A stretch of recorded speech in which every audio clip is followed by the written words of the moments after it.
Not much. It's been a short week since our last recording. Yeah, a few days earlier than normal, but there's good reason for it. So I hear.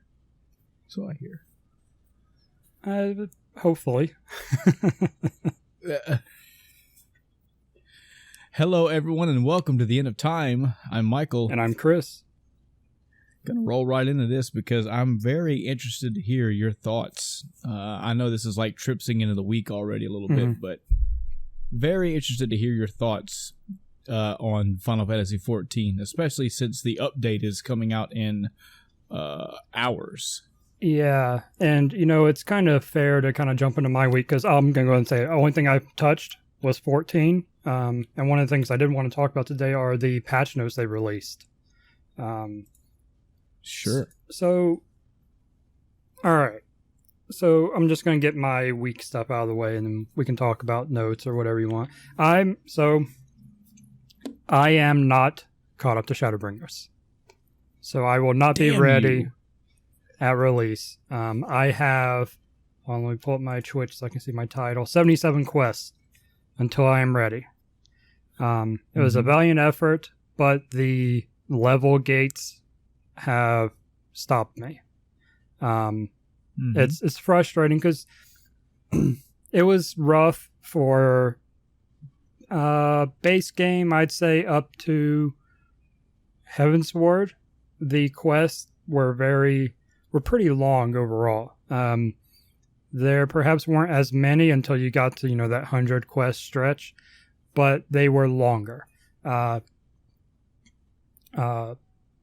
Stormblood, these titles are blurring together at this point.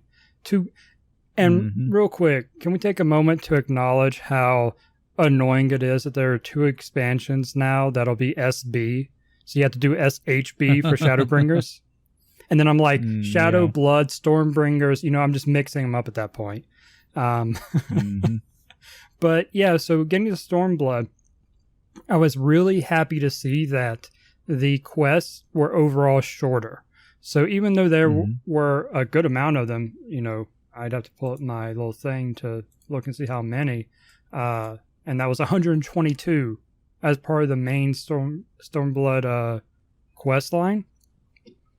But I'm just knocking them out one after another, at least until I hit a level wall.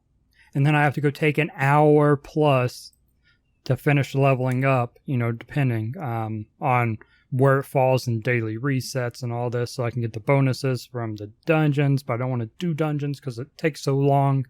So the leveling is rough. And I'm currently level, hold on, where's my notes? 67.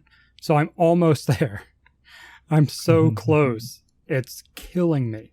I have 37 quests left in Stormblood, and then I'll be done with the main quest, and I'll have to just do the middle, But,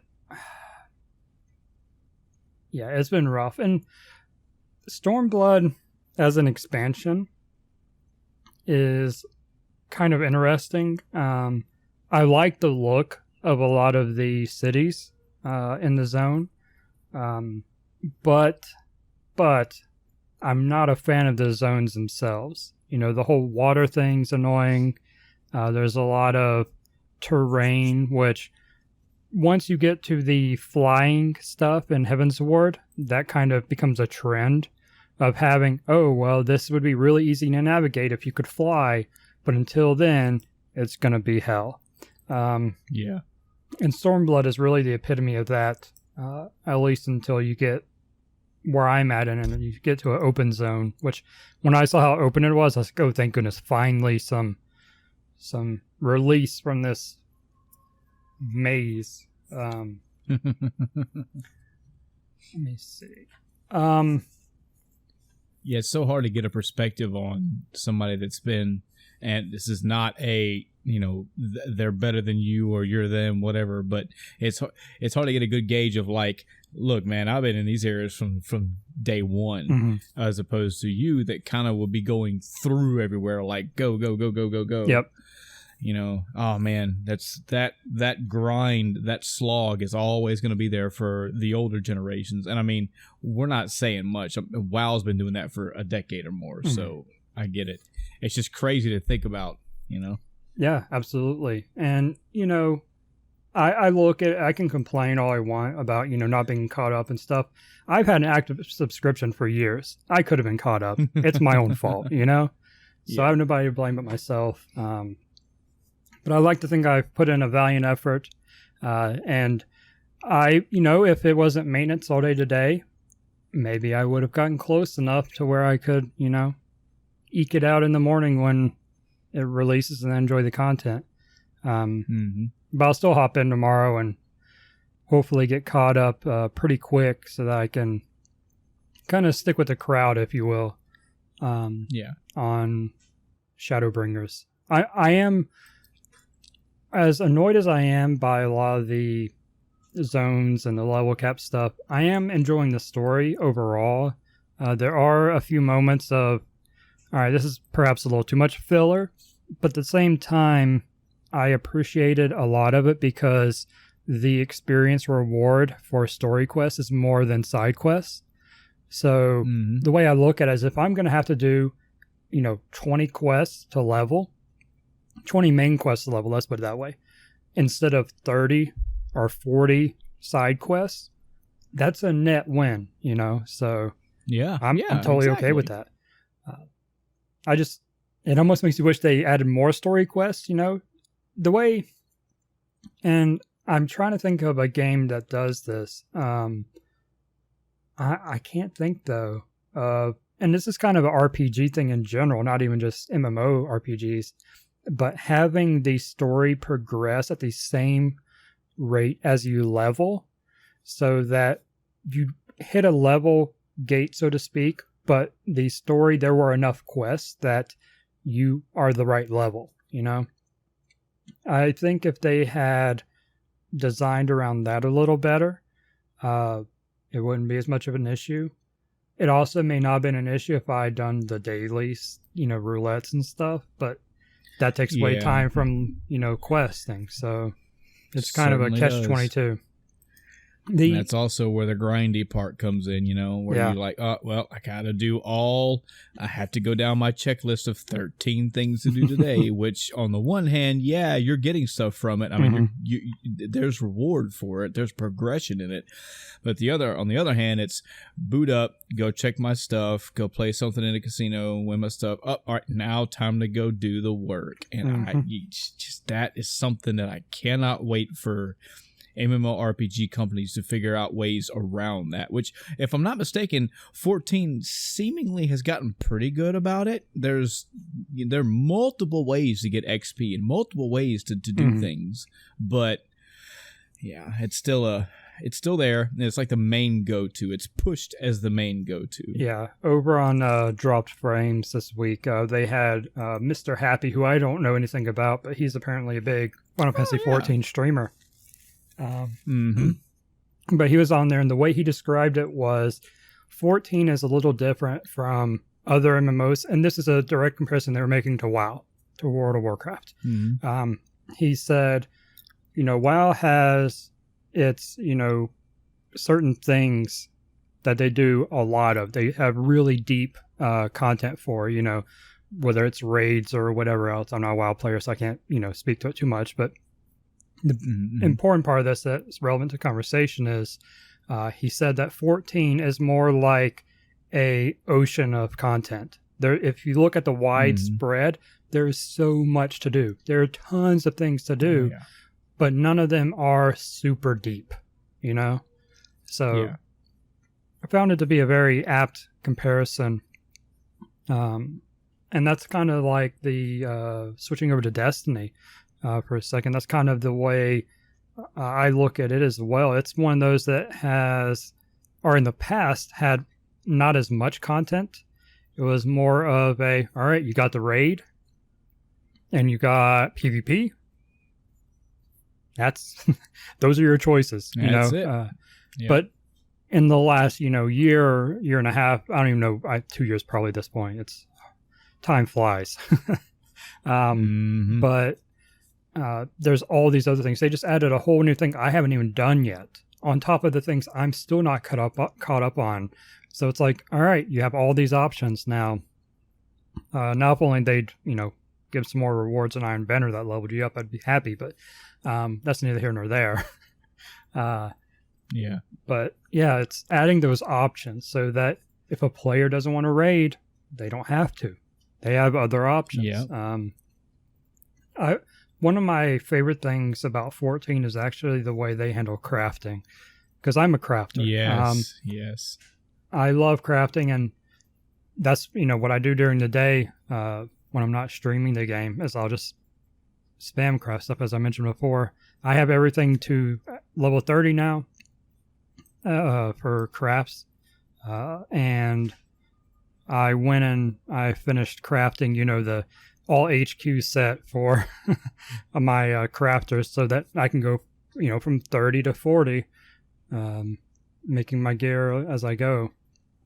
Try and keep them balanced, since so many dependencies on being able to craft materials for items. And to get into the notes a little bit, real quick before I get into any details, holy crap, the number of changes they are making to everything with this patch. Like, they're reworking stats, they're reworking UIs, they're reworking party stuff. It's bonkers. Yep. But yeah, for the crafting in particular, since that's what I'm talking about, they are changing the UI. It's going to have more information. They're removing elemental affinities, which I haven't messed with too much. I just have a vague idea of how they work and stuff. But now those are going away. So pretty much every crafting class is losing one or two abilities that were related to that, and then they're shifting around some other stuff, making stuff apply to all crafters instead of just one, which frees up a shared ability and all this stuff. So I'm not a high level crafter yet, but I can already see the implications this has to every tier of crafting. It's crazy.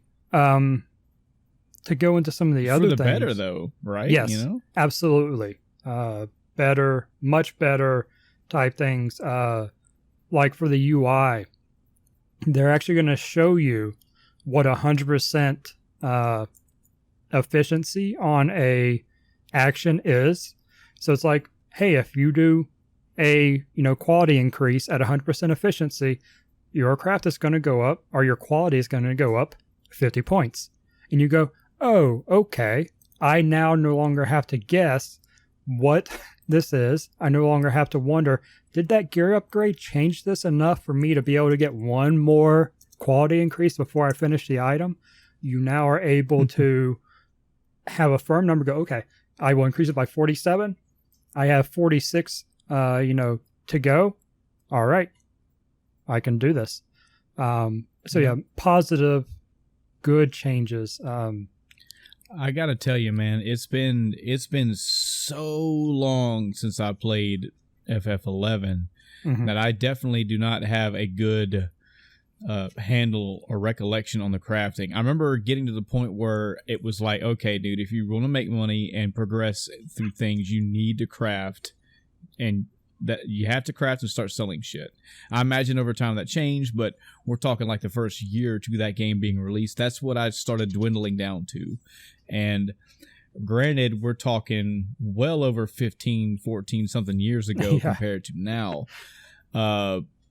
I thought 11's initial crafting system was interesting on the notion that I've never been part of another crafting system. So it's all I knew. But comparing 14's crafting system, in general, I can totally see people, which I used to see people in our free company this way.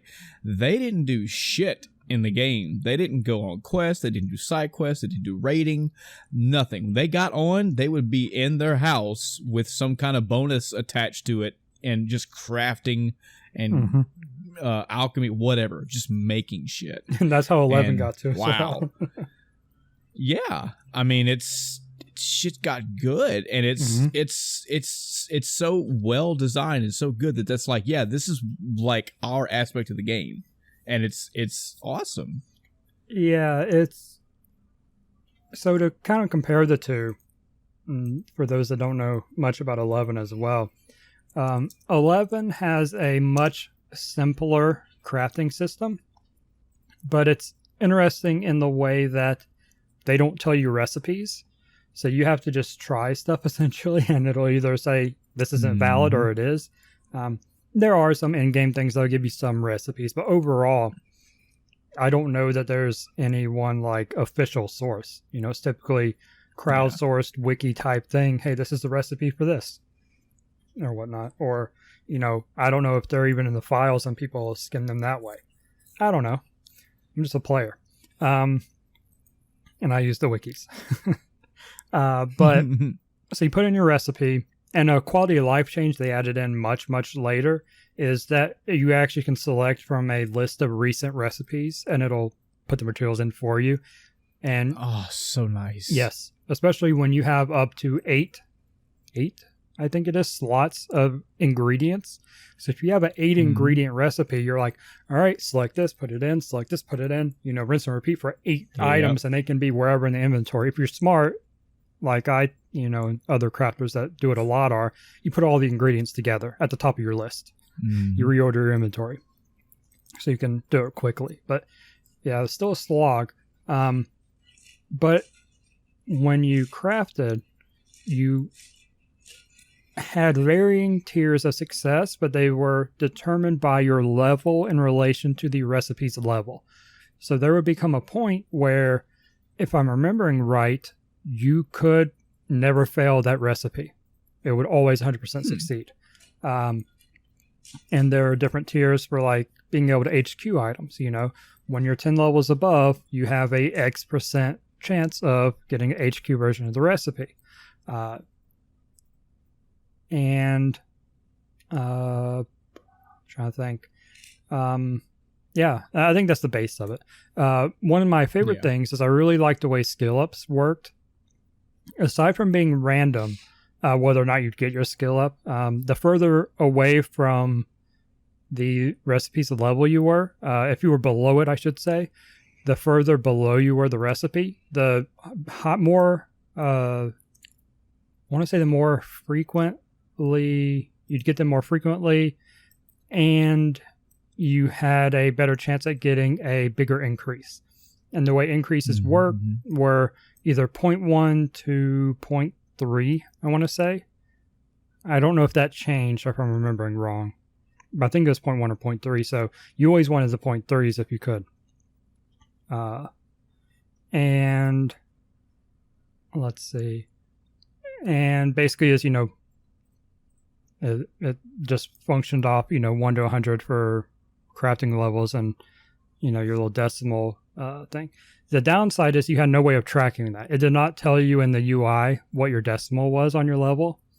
So you'd be like, all right, well, I'm assuming I've got like 0.7, I think. And then you get a, you know, 3 skill up and you're like, well, I guess I wasn't at 0.7 after all because I didn't level. But that's just a little UI thing. And that was very minor. What I did was I put it in, you know, my bizarre comment so I could track it that way. But it's very straightforward. And there are, one of the downsides to that crafting system is if you are too far over, or once you hit the recipe's level, you would not get skill ups from it anymore. Whereas in 14, I can grind one item all day long if I want. The experience will gradually go down, but I'm still getting experience. But that that could be worth it, you know, depending on the cost of materials, etc. And I really like, and I talked about this a little bit last week or whenever, one of our recent 14 discussions. But I really like how you have so much control over your HQ result, because you can complete a craft. I think if it's unlocked, you can technically complete it just by spamming the progress thing. I want to say you cannot fail if you just spam that. So you have to make the choice. All right, well, I'm going to go for HQ. So I have to preserve, 50 points of quality for those actions that will be required for me to complete the item. But I have the other, 40 to go for the HQ. And sometimes you get really close and you're like, I could risk it with a not 100% progress upgrade. But then if I don't get that, then I just completely fail the item. So there's a lot, but it's all on your choice, Yep.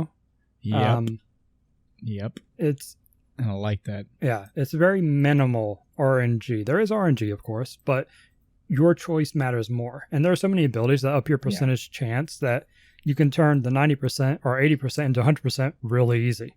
So you just have to determine if you want to do that, if you have the points and whatnot.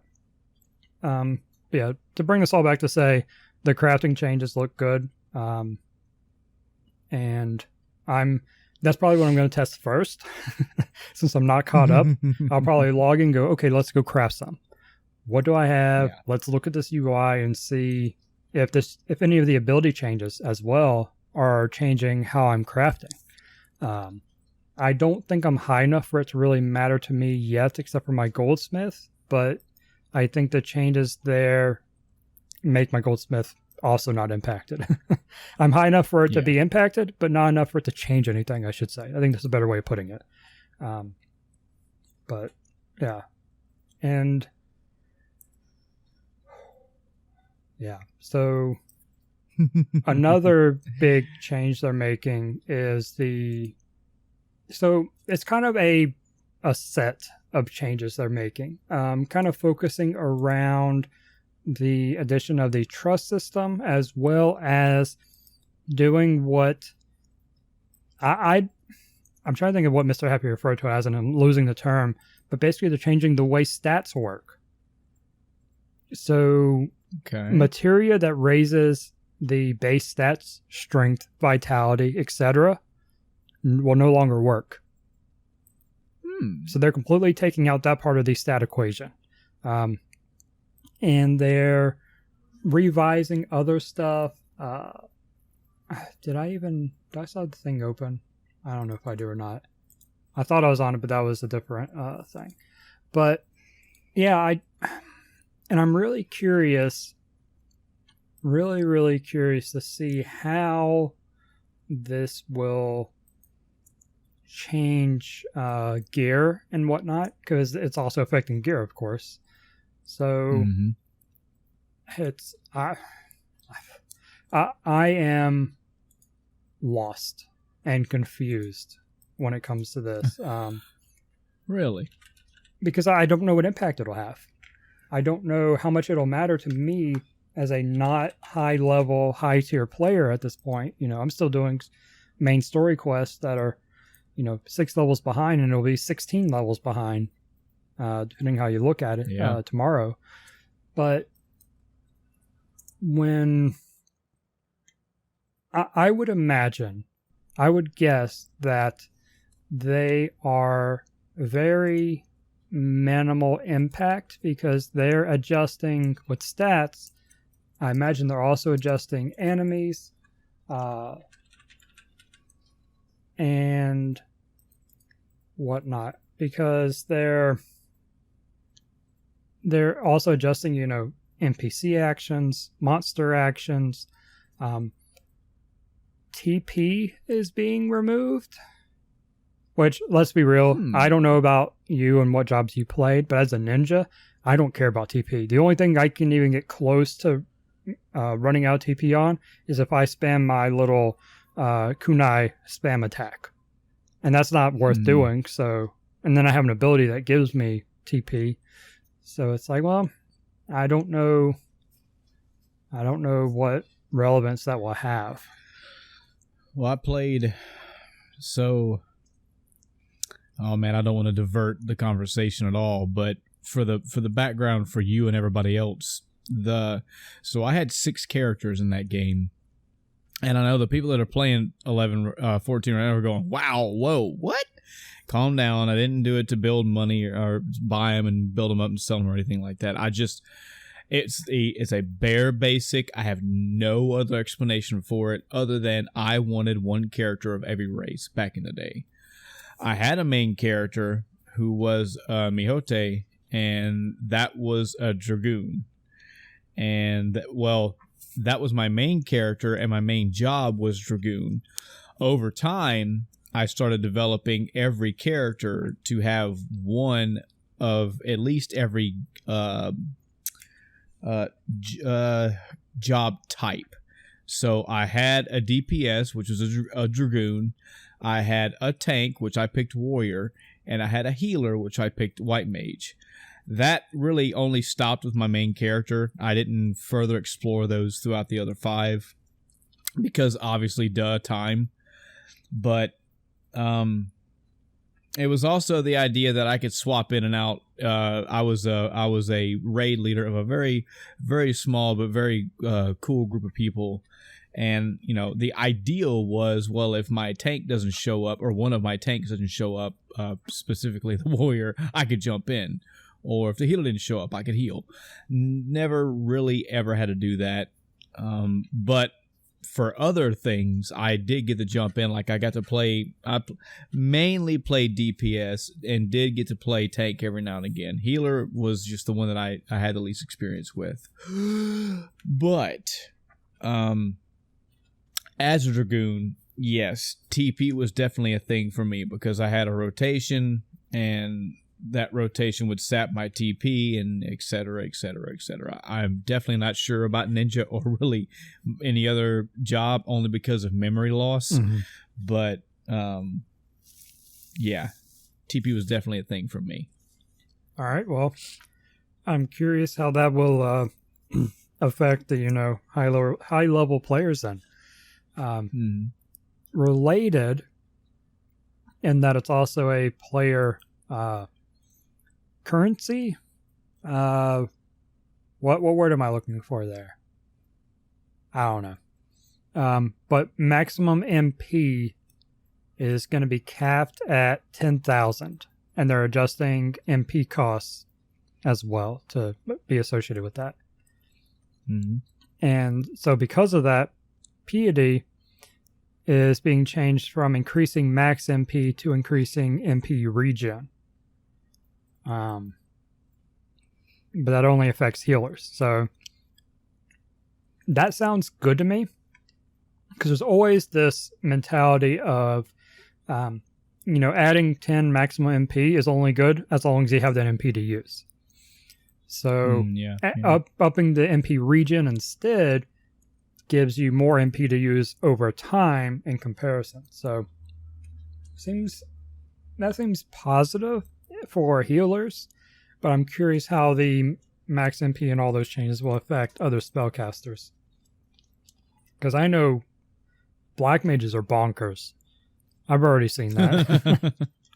Yeah. So I did have a character as a black mage, and man, I didn't play it for a whole lot. I didn't play it for several hours or several raids, but I played it enough. I think I did a fair bit of dungeon crawling with it, and man, just you could get drunk off of playing a fucking black mage. Just watching HP meters just disintegrate. And yeah, there usually was a trade-off. You had cast time and shit like that, or you built up. It's been so long, audience. I'm so sorry. But when you launch that fucker, like me as a Dragoon, I had to hit, do like 7, 8, 9 hits to take a huge chunk. Watching that fucker just go, boop, and the gauge just go, oh man, I fucking enjoyed that, definitely. All right. Man, there's so many changes. Related to, well, possibly related. I don't know how this impacts things. This kind of goes into the trust system being added. But they're removing essentially all pet-related stuff as far as being part of the, pet actions are removed. And they're now becoming player actions. which I don't know what that means unless it's like the instead of being on the pet bar, which we have now, it'll be like the companion stance icons, which are just part of your, character actions. So they won't be off to their own thing anymore. But here's an interesting one. Pets can no longer be targeted by player or enemy actions. So an enemy can't target a pet? So, and... Well, yeah, I'm just thinking, are we saying... so are we talking specifically about like a summoner? Or... I don't know. It just says pets. And my biggest question there is the companion the same thing as a pet? Because I don't know. But it says also pets will no longer be displayed in the party list, and that pet HP will no longer be displayed when targeted. I guess because it can't do it, it can't be targeted anymore, so no sense of showing HP. It'll just be invincible. But if this applies to companions, then that would be kind of broken if you have a tank companion. So yeah. I'm wondering if companions are excluded from that, and it's just like other pets, whether that's summoner or... Because I don't know about summoners. Do summoners have tank pets? How does that work? I mean, summoners have pets, but I don't know if they have tanks pets specifically. I leveled up a summoner, but I can't tell you. Wasn't too fond of summoner. Sure. Today. Okay. Well, that's one of the biggest changes for me, because I run around with my companion all the time, and the trust system is great, but that's only in dungeons or duties, I should say. Whereas the companions everywhere else. That's literally the only place companions aren't used is in the duties. So I don't know. And I think that's just one that I just have to wait and see, Yeah. They're adjusting limit breaks, which I don't know. They seem to be reducing it so that your limit breaks will come slower, which is... I kind of have mixed feelings about it, because it seems like that'll slow down the duties overall. But a lot of times, because I've had a couple of clutch duties where we were on the final boss and we would have wiped if we didn't have, that bar fill up right then, the second bar typically, not the first, or even third, depending on what it was. So I don't know. That seems unnecessary.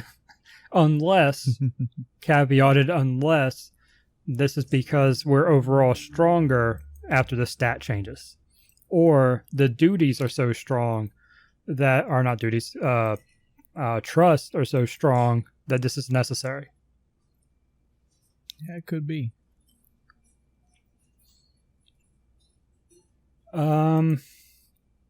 There are some weapon skills and spells that will have their own timer now. So instead of, all weapon skills being on the same timer, some will be separate. Though it says they'll all be subjected to the global timer still. So I'm curious if that's only on new things from 7080, or if they're going to be retroactively applying that. Because the example they show for that and another change related to charged actions, whatever those are level 74 and 76. So I'm guessing that's just a new mechanic, not a retroactive mechanic. Which, again, minor impact then. It's just learning something new.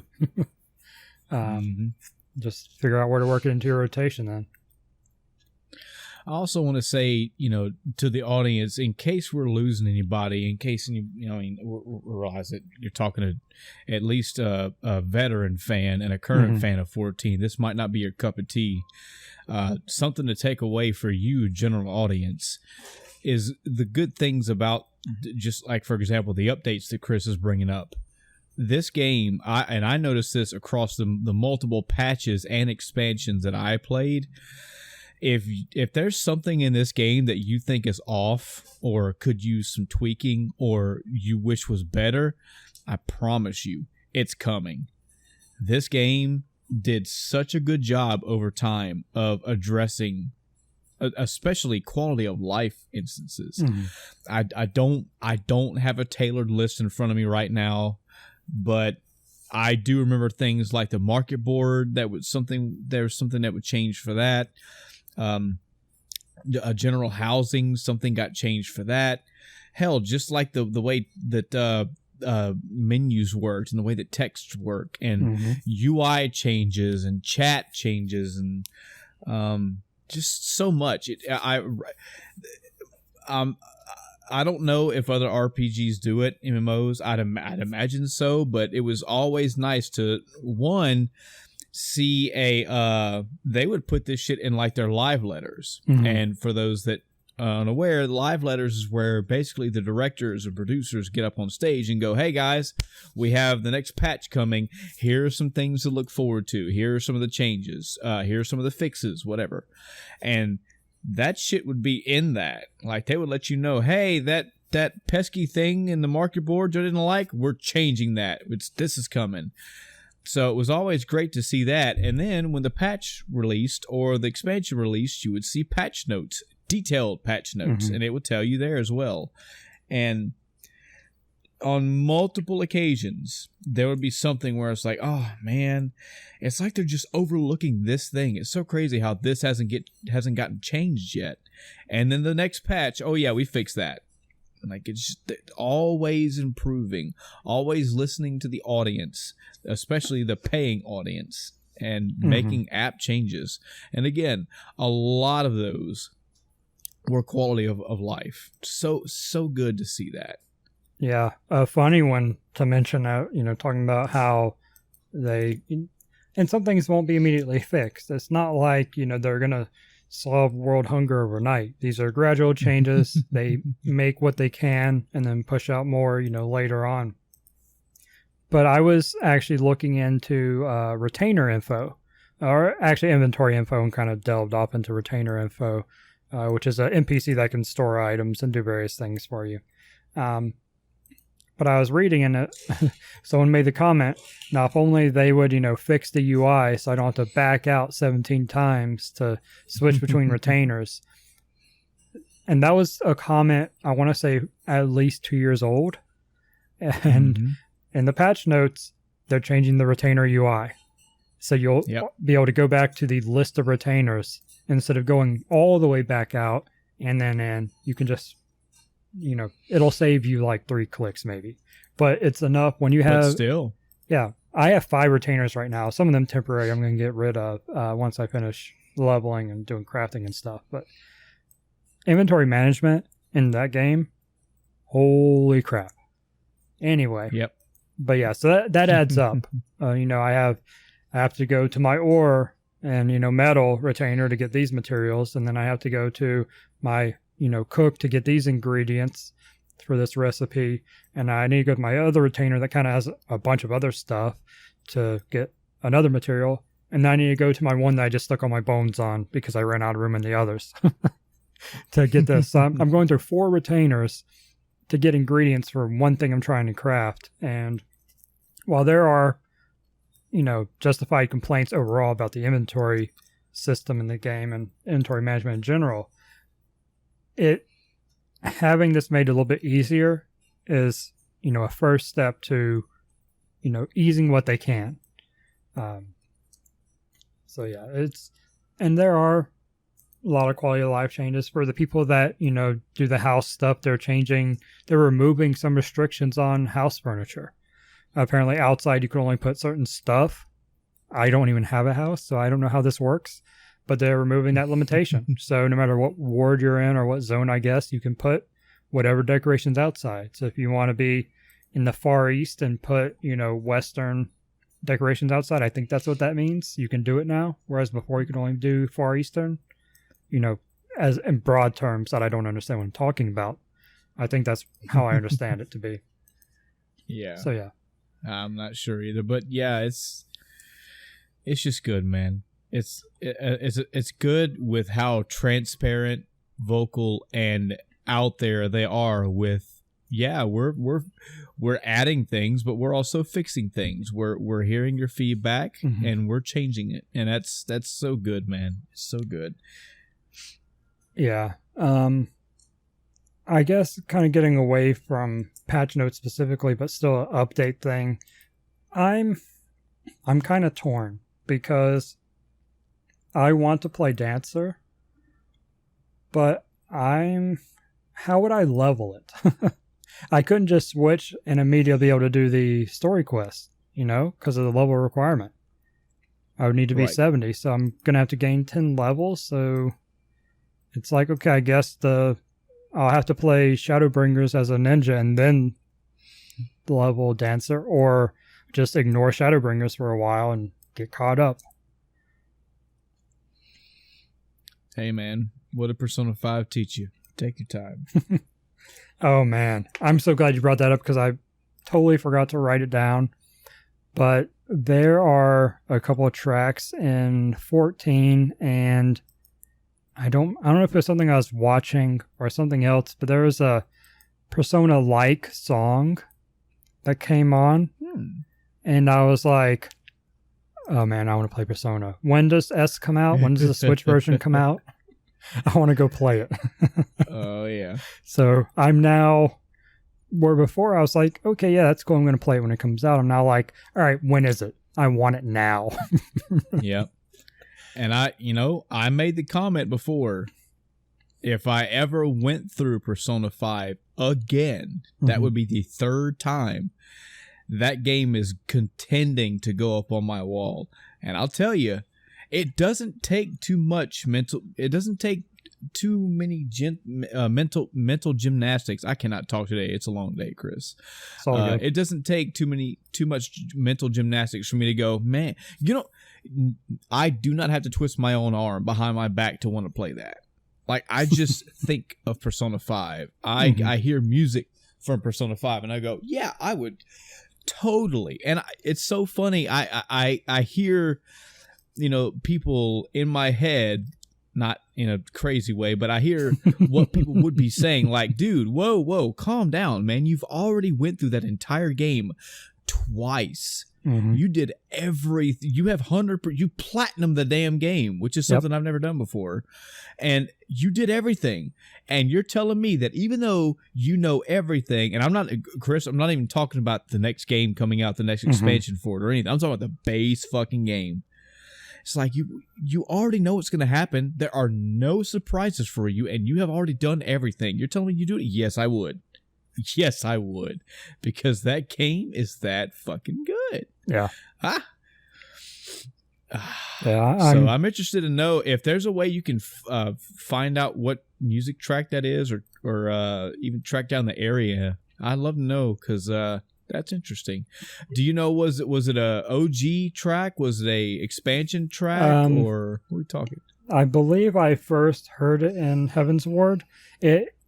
I'm trying to remember. It's not a long track. It's not like a full-blown song, and you can barely hear it too, even with, in comparison to normal music. But it's that little tiny bit of background noise and some of the more sad or, that kind of emotion to it, cutscene. It'll be just there, just barely able to be heard in the background, just to give that little bit of ambiance to it. And every time I hear it, don't break your neck to do it or anything, but next time you're playing, if you come across it, just try to see if you can pinpoint the area or something. I'd love to hear this. I mean, yeah, I can totally go to my stream and, skim through and clip it. If it's loud enough on the stream, I don't even know. I need to go back and listen to it, because it may have been so quiet that I heard it on my side, but the stream didn't pick it up. Yeah. I think my local recordings, though, even if the stream didn't get it, my local recordings should. I can probably find it for you with no big deal. Mm-hmm. Which, I mean, welcome to the Final Fantasy 14 cast, folks. I mean, we definitely could spend this entire episode, and fuck it, we just may. We've been topicless for a long time. Sounds like some Greek name I just made up. Yeah, it's my friend Topiclus. This isn't Assassin's Creed. This game is good on several levels, and music is another one. So not only does 14 have a laundry list of original tracks, the reprisals or the remakes, the love letters to old or classic Final Fantasy tracks, you love it. Are you a Final Fantasy 6 fan, or are you a Final Fantasy 4 fan? We can go there too. Well, here's a place you can go, and we'll get to the visuals in a moment. But yeah, you will hear music from that game, and it's remastered to a symphonic style, so to speak, and it's done very well because it's by the company. Mm-hmm. Do you like Final Fantasy 6? Same exact thing, like going somewhere and fighting in like a dungeon, and I mean, I don't know if I want to say spoilers, but I mean, just in case, spoilers for 14 content. When you go to an area and you realize you're fighting the fucking Phantom Train, and you get to hear that music, it's like, what? Like, yeah, it's there. You didn't ask for it. You didn't expect it. It's there, and that's all over the place. You know, the Chocobo music is there and has been remastered. I mean, it's just so much care and nodding to them own self is great. Yeah, I'm admittedly a little disappointed in myself after putting all these hours I have recently in it that I didn't, keep to it. Which I don't even know why I stopped playing. It just couldn't hold me. But I mean, I got back into it, and obviously it is. So, yeah, it's a shame. I could have had. I mean, and apparently this expansion is supposed to be something. I mean, amazing. So, good thing that you're getting back into it. Yeah, it's been one of those things because I saw that trailer. Obviously, but I want to say last year E3 is when they showed it. Or was it even before that? I think it was last year was when I saw it, and it got my attention. And I was like, man, yeah, I want to play now, and I am. So I was like, okay, I should check it out again. And then when they showed, they had the FanFest thing and showed Blue Mage, I was like, all right, well, I'm going to play again. And that's when I went and pre-ordered Shadowbringers, even though I still hadn't played at that point in, years. I was like, yeah, I'm going to go pre-order it because, how do I get my account up to date? What do I need to do? Yep. And having seen that, as I go through the story quest, I'm like, okay, now this part of the trailer makes a little bit more sense. Okay, and now I have all these questions. I'm like, okay, I need to know now. I need the answer. I'm invested. Even if Stormblood is kind of one of the weaker story quests, at least in comparison to Heaven's Ward. I can understand why people say Heaven's Ward is the best out of it. And so far, I'd probably agree with that. I haven't finished Stormblood yet, so I can't give, a firm confirmation on that. But right now, it's looking that way. Well, it's good, man. I'm glad it drew you back in. I'm definitely looking forward to hearing the things that you have to say about what it's been doing, especially since, I mean, again, in a way, you're so, I don't know, fresh to it, because you're already having moments of, wow, that's pretty cool, and now you're about to be bombarded by an entire expansion of new good stuff. Yep. So, yeah.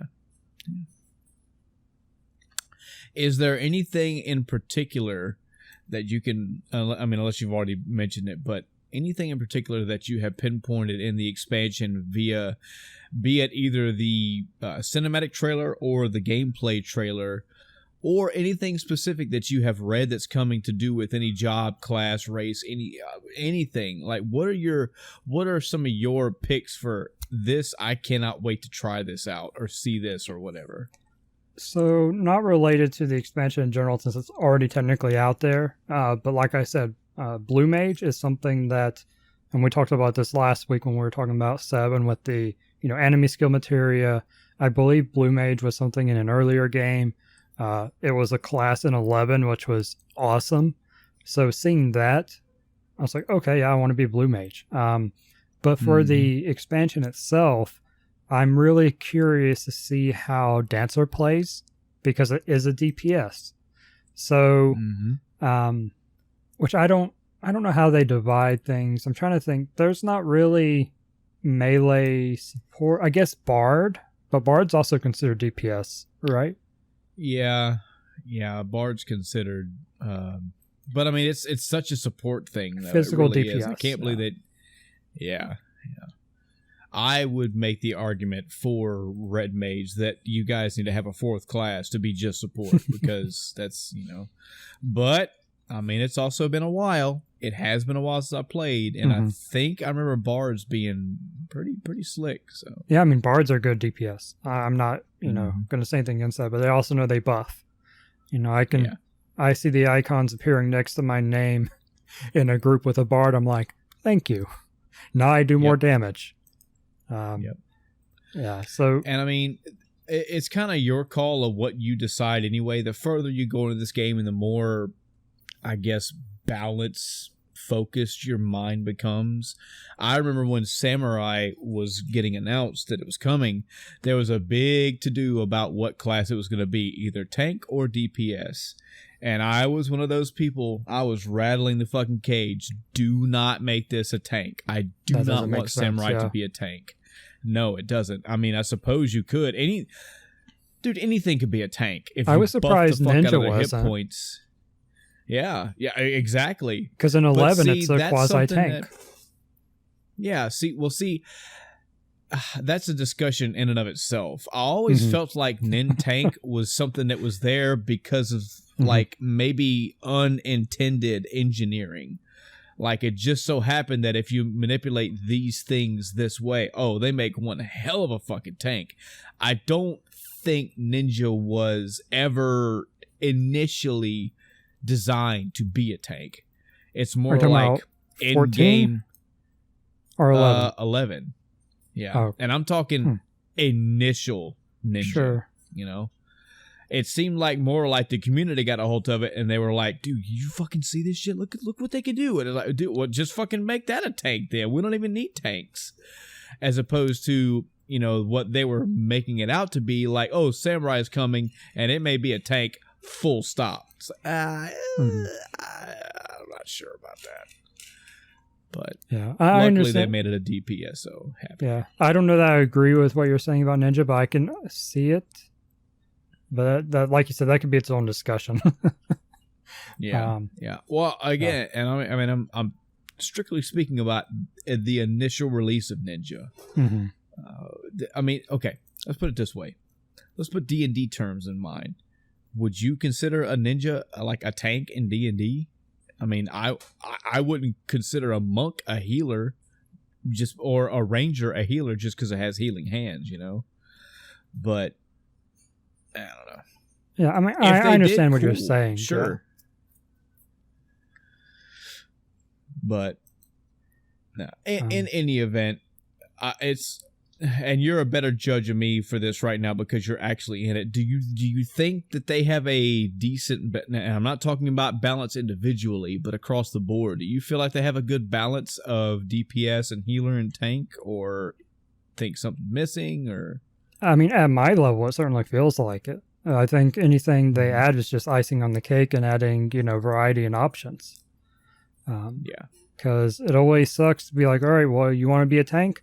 You have to be a paladin, or you want to be a tank? You have to be, you can't be a warrior, even though warriors can tank type thing. Yeah, they are the other tank. I mean, yeah. So, yeah, I haven't. I mean, I'm also not high level player, high tier yet, so I am speaking slightly out of ignorance. But from what I've seen, I haven't seen any issue. Other than we need more healers in the queue. Yeah. And more tanks in the queue. Now, yeah, that was something that lets me know that has changed slightly for the better over time, but that was obviously a thing back when I did play. Is that, man, if you're a tank or a healer, you're fucking in. I mean, queue up, give yourself 10 seconds, the match is about to start. DPS, well, fucking sit back, relax, and wait. Yeah, the other day, your wife jumped on and she was like, hey, does anyone need anything? I was like, yeah, I'm queuing for this if you want to jump in. And I'd been queued for, I think, 8 minutes at that point. So we party up and I re-queue and it immediately pops with a group. Yep. So frustrating. But yeah, every chance she had where she was online, I was like, hey, you want to come queue with me for this? It didn't get until there were like 2 or 3 story missions that, I want to say 2 story missions that didn't immediately pop. And I think one she actually switched to tank so it would pop faster. Because the previous one as healer didn't pop as fast. But every other one, it was like instant. It was so great after having, 20-minute plus long queue times. And that's the other part of the level cap I hate. Because, okay, we'll go do dungeons to level. Well, I have to wait 20 minutes. Now, with the trust system, that'll change. And I'm curious. Yeah. I'm curious to see how that will impact the queue times. Because how many... Are there going to be less healers and tanks now? Because those people can just go to a DPS and have trust tank and stuff and heal? Or are we going to actually see fewer DPS because DPS go screw it? I'm just going to go with trust and not even bother queuing, So how I could see it impacting it both ways, or maybe it'll balance out because it'll change in both ways. I don't know. Yeah. But I do really like the trust mechanic, especially after playing it on 11 and it being so convenient. Now, the difference is 11, you could do it everywhere. Across, the map, just leveling, grinding mobs outside a city, you could do trust. From everything I've seen in the patch notes, 14 is only in duties. So that's a little disappointing, perhaps. Instead of just expanding the companion system or, replacing the companion system, or not replacing, merging is the proper word. Merging the companion system into the trust system. So you could have your companion, but also have, X number of trusts out in the world helping you out with fates and all these other things. So, yeah. I don't know how long you want to talk about 14. I could sit here and ramble on and on about it. Bruh. It's fine by me, man. It's really interesting. You're at a middle point right now. I mean, you are trying to catch up to the content that's already out, which is a fucking megaton as it is, and you are highly anticipating the content that's coming out in literally hours. So this moment right here is history. Like, you're not going to get this later. It's already going to be out and you're going to be in it. So I mean, main thing I'm looking for is gathering your excitement and your anticipation, and finding out why, not just for me but for the audience as well. Sure. Yeah. And talking about the quality of life changes, and this would be really great if it was already in. For my specific reason with what I was talking about with the level caps. Any new side quest after level 70 or level 70 and up, I guess it'd be 71 and up. They will adjust to your level. So kind of what they have implemented for beast things, where the quest syncs to you, kind of the opposite of level sync, where you sync down to the content. The content syncs up or down to you. so that you can do these side quests and get the maximum number of XP. Whereas now it's like, okay, well, the level 61 quest gives me 100,000. The level 62 quest gives me 120,000. But there are only so many of those, 120,000 experience things. By the way, I need 9 million experience to level. Let's do some math. 100,000, that's 90 quests I have to do. Yep. That is ridiculous. That is bonkers. But now, like level 66 quests, it's like, the story quests are like 200 and something thousand experience. Whereas, side quests are half that. Typically half is the value you can expect in relation to that level of story content. So for them to add this sync in, okay, leveling, I'm really curious to see how much faster this makes going from 70 to 80 with the story content and just doing some of the, side quests. Theoretically, it should have it. It should have the time it takes to quest your way there, based on the rough math of, how the current experience scales. Which half, if it takes me 50% of the time, that's a lot of saved time. And a lot of time I would have saved already. Because I've been kind of afraid to actually go and look at how many hours I put into the game since coming back. I do know I've done over 200 quests, 200 main story quests. So that doesn't even count side quests in the last, I don't even want to think how long it's been. 2 weeks, 2.5 weeks.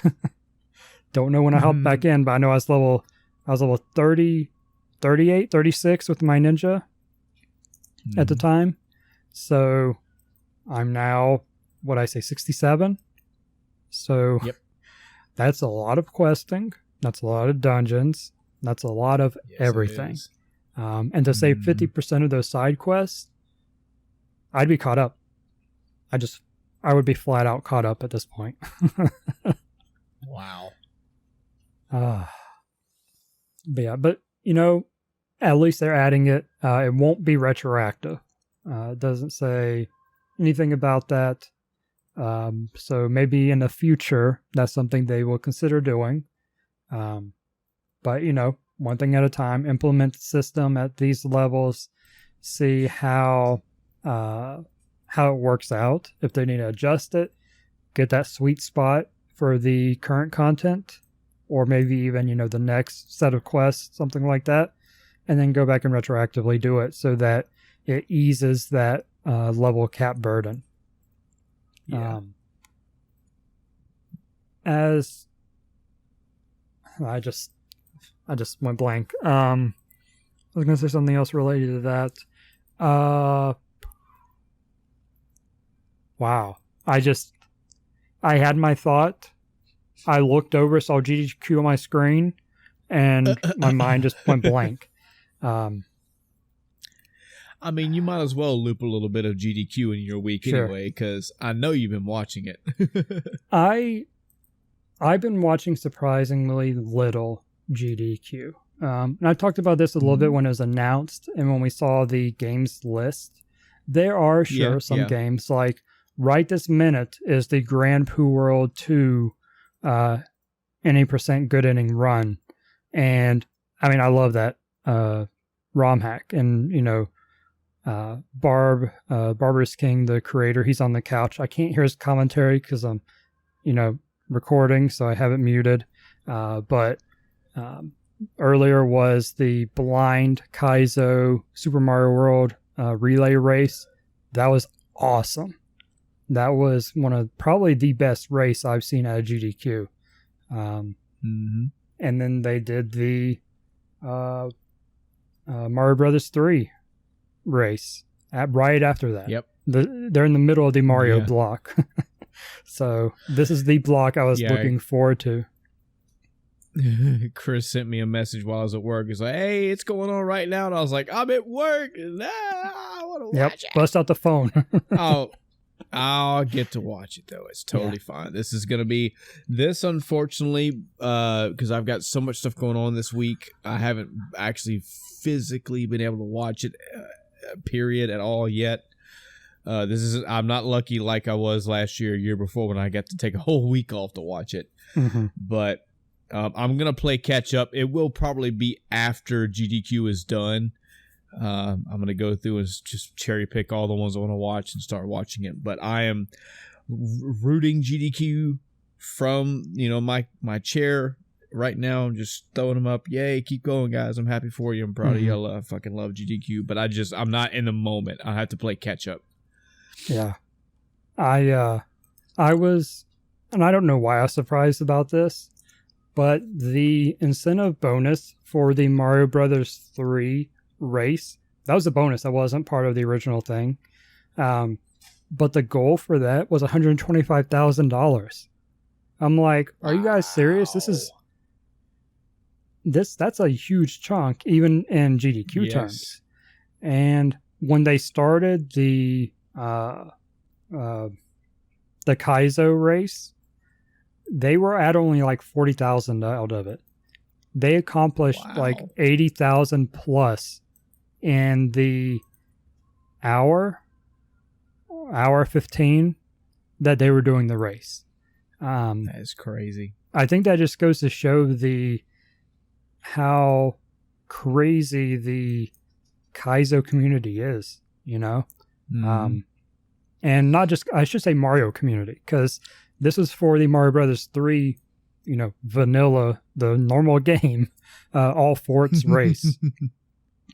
So people like Mario, Grand Poo World, actually Invictus was the next ROM hack they did, and it had a smaller goal, but it was met as well for it to be 100% run instead of any percent. And they're just crushing these Mario goals. I know there's one for Super Mario Galaxy 2 that hasn't been met, and I don't know. I mean, that one's only 36,000, so maybe it will. It's not until later tonight sometime, I think. I think they've still got several hours. Most of the goals, people wait until it's closer to it to donate, because it's probably something before they want to try to get their comment in. Yep. Etc. And man, when they do, they just start flooding in. It's crazy.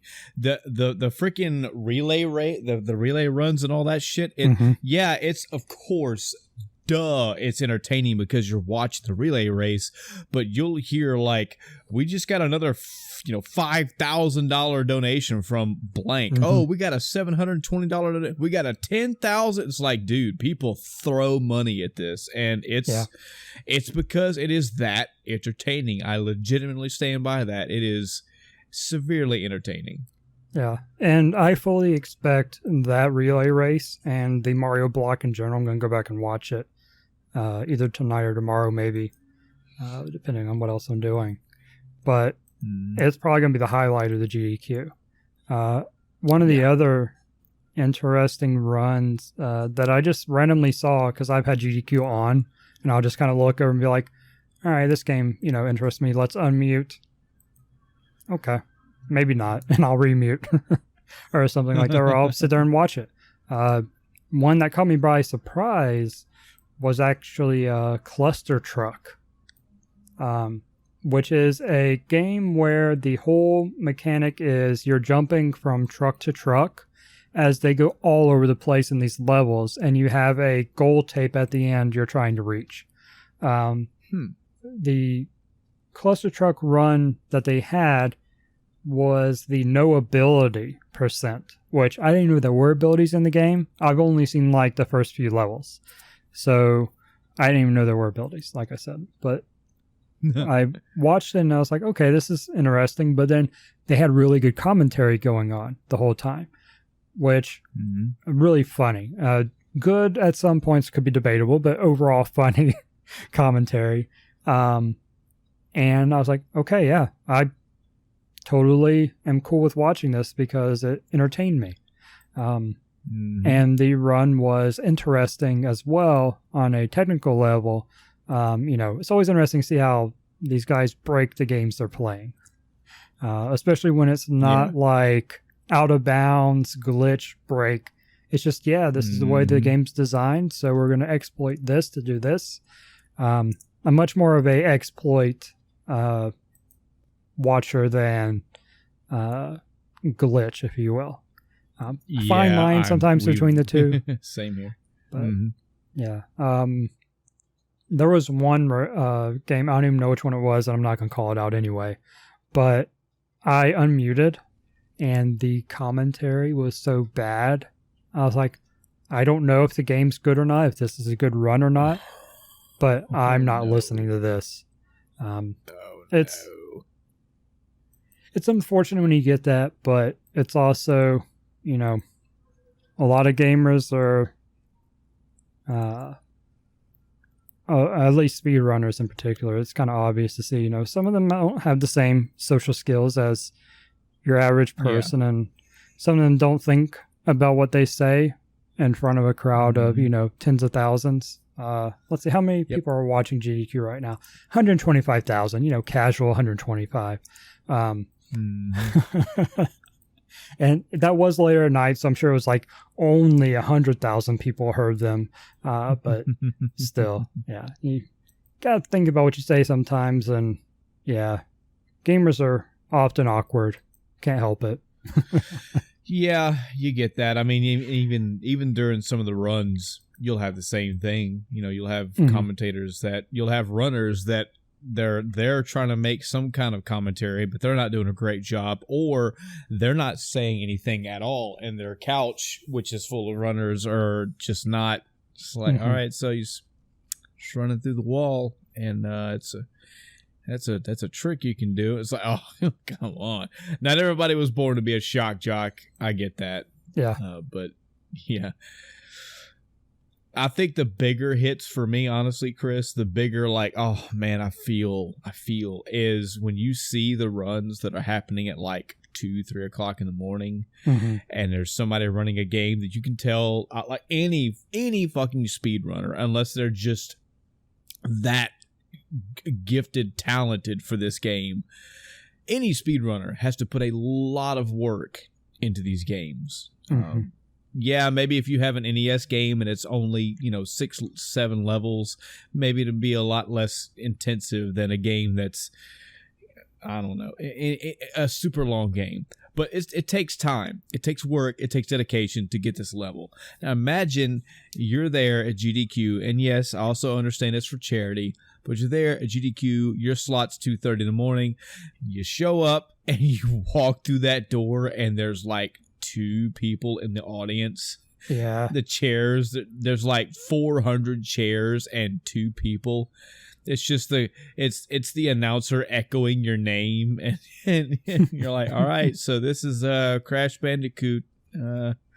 It's like, no, there's like, it adds insult to injury when the couch is only like 1 or 2 people, and they are just like so tired. They sound so tired. They sound so out of it, so not in the mood. And it's like, oh man, yeah. And my heart goes out to that runner, to those that runners was, when they're in that situation. I want to say it's the same person I was talking about, that the runner made a comment, something to the effect of, "That's what I get for playing a not as popular game," referencing being on super early, because this was like 6 a.m. or something one of the days. So yeah, it while sure I kind of feel bad for them, I understand and sympathize. It's still also not something that you want to express as you're running. It's not appropriate, Nope. So that's what I mean. You got to know. Sometimes you got to think about what you're saying. Yeah. And I'll tell you that there's also naysayers, because there are naysayers for everything. There's so many naysayers when it comes to GDQ as a whole. And I don't know, man. I don't have any receipts in front of me. I don't have ways to prove, aside from anyone else's word. This is what I know. This is what I care about. This is a community of people dedicated to playing games, very talented people that are dedicated to playing these games as quickly and efficiently as possible, and they gather together to put on a show, whether they do their best run or not. It's always nice when you do have somebody that's like, yeah, I just got a world record, or I just got a PB, awesome, but they're just there essentially putting on a show, and they are raising money by doing that, and that money is going to charity. You know, if half the fucking proceeds from this go to the entire community, I'd be fine with that. But they donate a fuck ton of money to charities, and that's awesome. That's awesome to me. I love it. I'm happy for that, and it's such a good thing, man. It's such a positive thing for the community, and as you expand your speedrunning knowledge, you'll discover that GDQ is not alone. Nope. GDQ is one event, two or three. I mean, if you count, there's GDQ, ADGQ, SGDQ. There'll be Twitch, GDQ at Twitch. Yeah. Con or whatever. Yeah, there are all sorts of speed running events throughout the year, and it's the same thing, whether it's in a different country or a different venue or what have you. It's the idea is, yeah, we're a bunch of speedrunners and we're doing some cool stuff. They may not all be for charity, but they're all a bunch of people putting on a show. It's I still love it to this day. Now, I will follow along the Chris. Remember, folks, we've already talked about this at length on a previous episode, but I do get the mentality of once you've seen probably your fourth or fifth GDQ and you've seen the same game run the fourth or fifth time, unless they greatly shave off time, unless they vastly change the strategy, you're kind of going to see the same stuff, but it's still fun. And there's other caveats to that too. I mean, I don't sit at home and watch Twitch speedrunners on a daily basis. So when SGDQ rolls around and I see Jack and Daxter being run, granted, I've seen Jack and Daxter for the fifth time. That's vastly different than the people that sit home, and I know you're out there, audience, and watch Jack and Daxter being speedrun and worked on every day.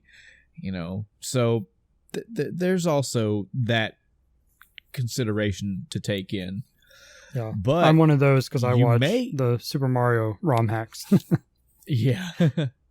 But yeah, you may get lucky and it'd be like, all right, so I know you guys saw Shovel Knight last year. The world record for this game is 152.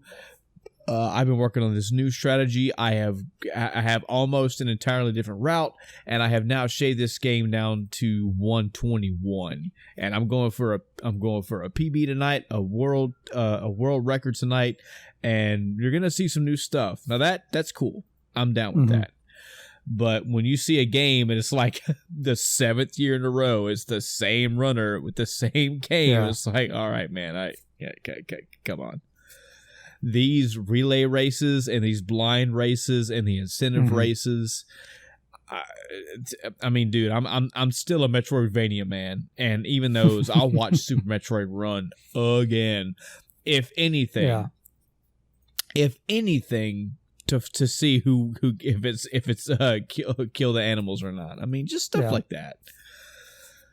They actually had that incentive for Grand Prix World 2 for killing Yoshi or saving him at the end, because the end is Metroid Escape.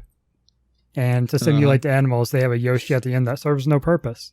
It is only so you can choose whether or not you want to kill Yoshi or save him. Wow. I guess I shouldn't say that's an incentive. That's a whatever.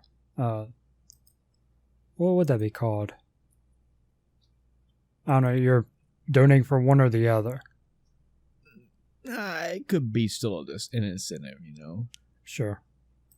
Because, I mean, the general idea of an incentive is, hey, you want to put money toward this to make this happen, you know? Yeah. You're incentivized to donate to make it happen. Yep. That'll work. Words are hard today. I can't think of anything. Yeah. I hate talking about work on the podcast, but it's been a long week, and, I mean, I'm working on week 2 of 5 with maybe a day off, maybe 2 if I'm lucky. And I'm out in the hot ass sun, so I totally feel you. I'm kind of sapped a little bit. Words are like little behind the scenes. There are times where I will leave a podcast recording and go, man, I was really fucking fluent this night or this time. You know, I feel like shit just flowed, and I was really getting it. Tonight, I'm like, can't words the right to put together. It's like, what the fuck? I can hear myself and thinking, oh man, what am I even saying right now? I sound like such an asshole. But all right, man. So Final Fantasy 14 and GDQ. Anything else in your week at all, man? No. I've been frying my brain, kind of keep that little bit of conversation going. Last night, I was like, all right, game's going down for maintenance before I'm going to wake up in the morning. It's like 5 a.m. my time when it goes down and doesn't come back up until, Shadowbringers release at 5 a.m. tomorrow. So I'm like, yep. All right. So what I want to do is stay up as late as possible, get as far as I can. Man, like 11:30 rolled around and I'm like, I'm done. I've been grinding. I just hit a level cap. I'm running out of dailies to do. I'm just, there's no way I'm going to get, to 68 tonight. So I guess I'm done. And it was a nice run. Remind me, and I mean info for the audience as well, if anything we can break down a little bit how this stuff works. So tonight at midnight, is it the entire game that's being released expansion, or is it only for early access people? Early access. And it's 5 a.m. Eastern tomorrow morning. Gotcha. So it's a little bit odd for release time too. It's really good for EU though. Because I thought my wife said she was going to get up tonight at midnight and download. I guess the downloading can start at midnight, but the access doesn't start till 5 something. Sure, I think that's when the servers are supposed to come back up. Yeah, and early access is going to be what, about 2 weeks long? No, the 2nd, July 2nd is the proper release, so it's only like 4 days. Only 4, yeah. Do you have the? Yeah. Do you have the collector's edition, the standard edition? I have digital, so I don't. Yeah. I don't know if I have collectors. I might just have the base, but I don't know. I might have got collectors. That's what I tend to do. I mean, I bought the original 1.0 collectors, so. And I think I had Heaven's Ward collectors, so. Yeah. I'm horrible, no notes me as usual. I mean, usually. I think it's for the digital ones, especially. You get maybe an extra mount, maybe an extra minion, stuff like that. So, yeah, I looked at upgrading my Stormblood, yeah,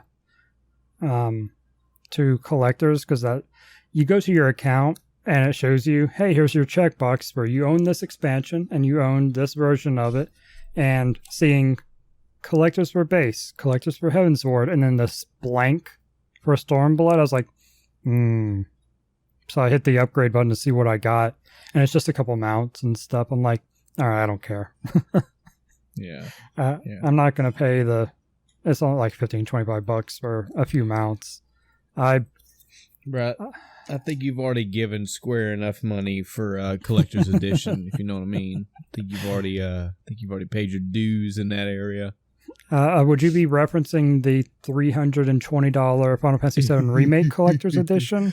So yeah, let's switch gears on that one for just a minute. Okay. So Final Fantasy VII Remake's coming out next year, April time frame, correct? So March 2020 or March time frame, even March better. 3rd, I believe. So March 2020.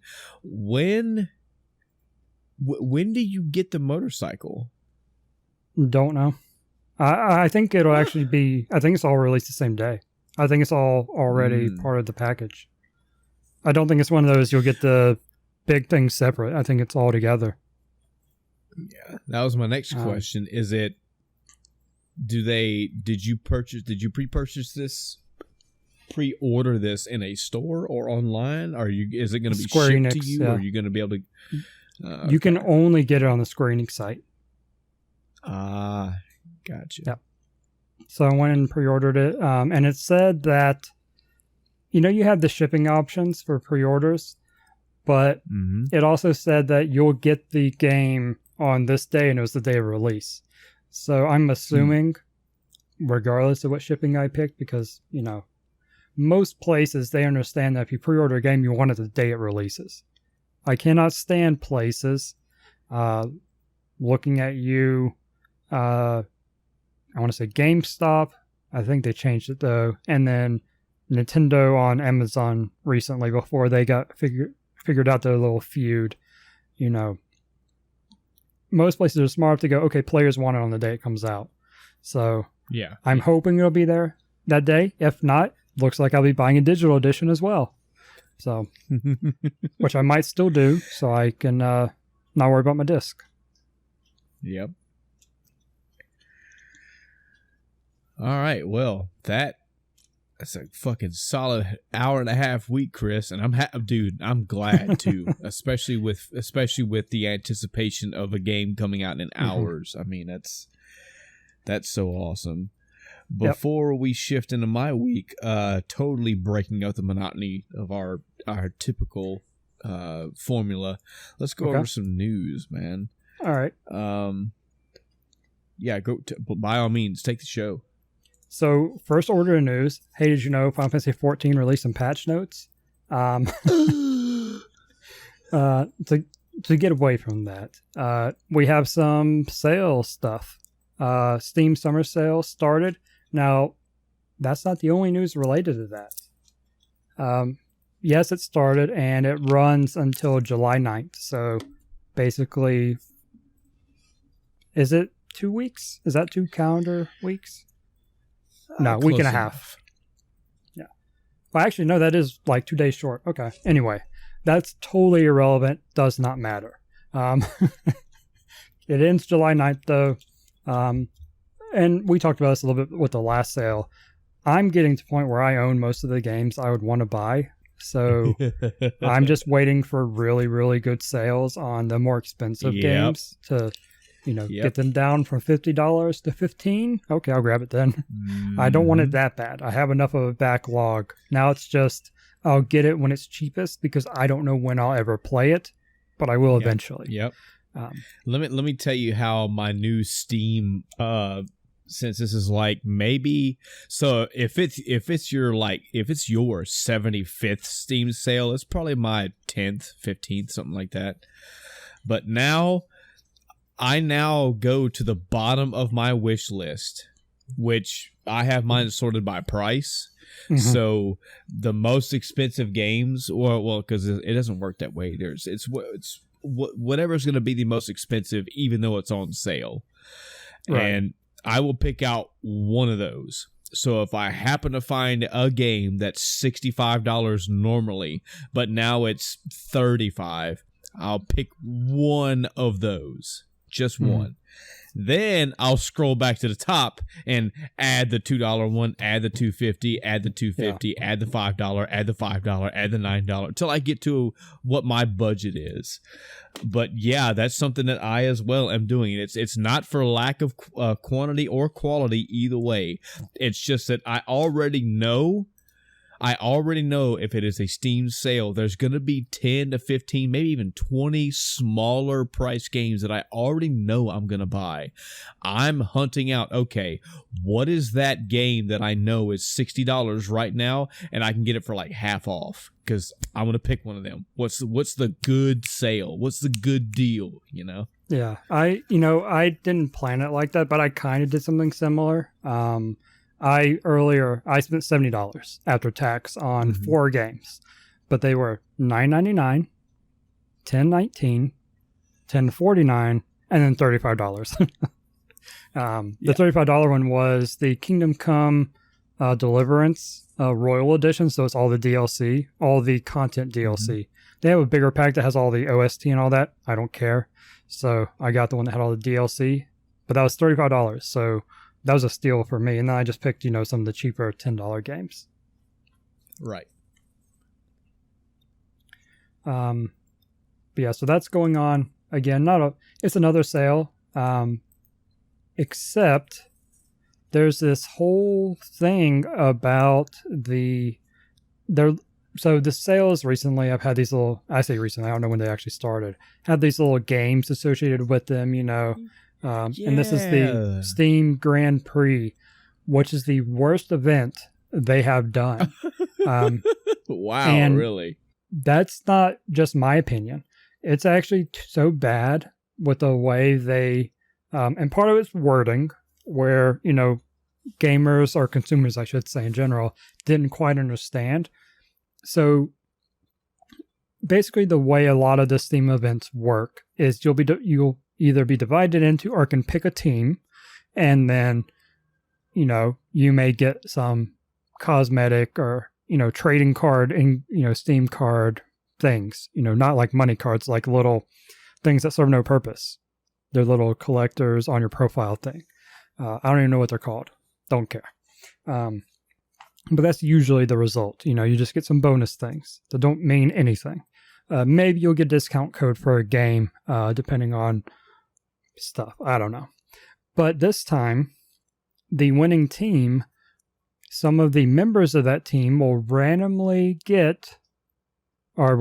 be selected to get a game from their wish list. Okay, so now we have a monetary value attached to the team winning, which in itself is, okay, that's pretty cool.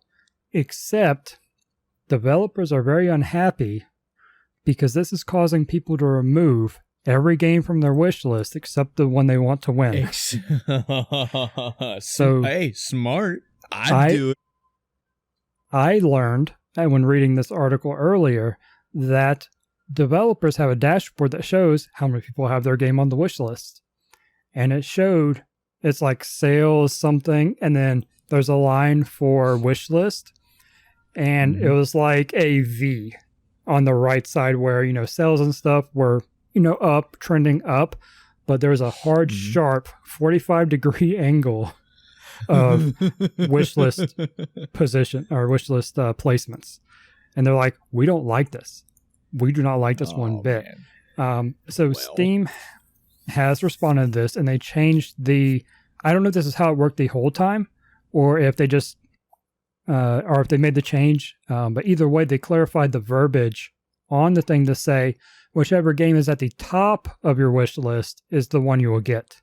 So you can move up the one you want and keep everything else on there. So it isn't necessary to try to, rig it to get a certain game. Which I don't know how many people get games. So the odds of getting a game anyway are probably astronomical. Yeah. And I'm going to tell you, I could not figure out the Grand Prix thing. It is one of the most complicated, convoluted things they've ever done. And yeah, so I spent $70 earlier, right?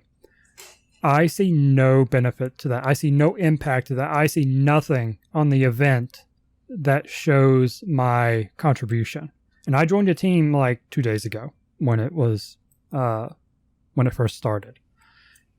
I don't know where my points went. I guess they didn't do anything. Nothing. And that was another complaint in the article, on top of the whole developer reaction was it just doesn't work or doesn't seem to work. It doesn't make sense. I don't know.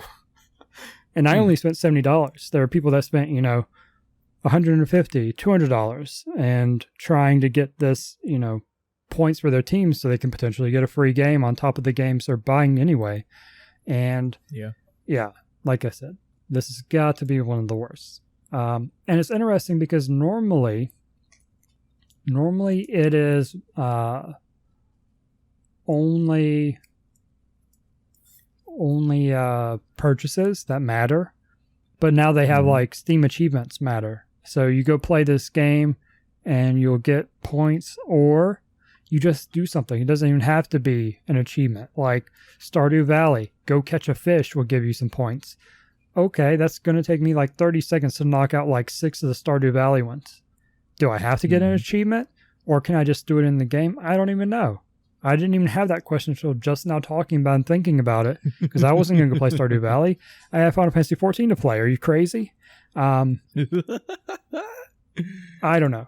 But yeah, it's a mess. And I hope they learn from this. And the next one, they tone it back a little bit and figure it out. The other sale, not started yet, but I got an email and then saw it on the website. But Amazon is having their Prime Day again, where they have a ton of stuff on sale. Which I didn't get a whole lot of stuff last year, but I did get a couple things, like another USB charger for like phones and, you know, stuff that uses USB to charge, which is great. Awesome. Even around the house, just to have if you're not next to an outlet or something, you know. But then also really good on travel. I'll be taking mine for sure. And I like Thanksgiving. It's a lifesaver. I can use it to even charge. I think the Switch would charge off of it if I needed to, but the Switch lasts forever, so that's not really an issue.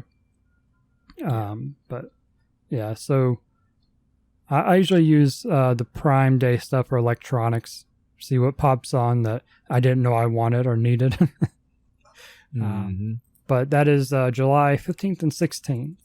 I think it's Prime Day, but it's over 2 days because it's like noon to noon or something like that.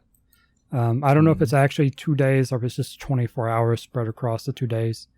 Don't know, but I'll be keeping an eye on that, and I encourage anyone else with Prime to do the same because they have a lot of stuff, especially if you're like you get their anything on their lightning deals. Now they have, you know, daily because it's like that on crack. So. Yeah. I'd still recommend to people just in general, man, get Amazon Prime. So I had this conversation a few months ago with a coworker. We were talking about, a bunch of us were talking about Amazon Prime, and we may mention that, you know, the subscription fee for it went up. It used to be $100. Now it's like 120, 130, something like that. Right. And I think the person we were talking with had Prime back in the day, and they let it, you know, lapse over. They don't have it anymore. And they were like, I'm thinking about getting back into it. And we brought that up. They're like, whoa. Well, now I'm way out of the picture. It's like, whoa, what do you mean? They're like, yeah, it's $130. I'm just, if that's the one. Yeah, there's no way. And I'm like, are you serious? It's free 2-day shipping. I mean, you got to be. I mean, do you not do a lot of shopping? I could see if you don't do a moderate amount of shopping on Amazon. I can understand that. But I mean, I can go back in the history of my Amazon shopping, and I apparently shop at least once, if not twice a week. And it could be one item, you know, it could be 4 or 5 items, but it does not. It's simple calculus. You start adding up all these items and you click that button that says 2-day shipping. You add that up over time. You're going to pay for that $120, $130 in no time. No time. And it's great. I mean, there's so many benefits, and I am the simple loser casual for Amazon that does not use all the other benefits that Prime offers you. There's Prime Video, Prime Music, Prime Books, eBooks. There may be a game thing too, for all I know. I don't know. All that me and my wife use Prime for is to buy shit and have free 2-day shipping. And it takes no time. No time at all for my subscription to just, it's good. It's paid for itself. Yeah. I know one of the gaming things is if you order a physical copy of a game off Amazon, they will give you a discount on it if you have Prime.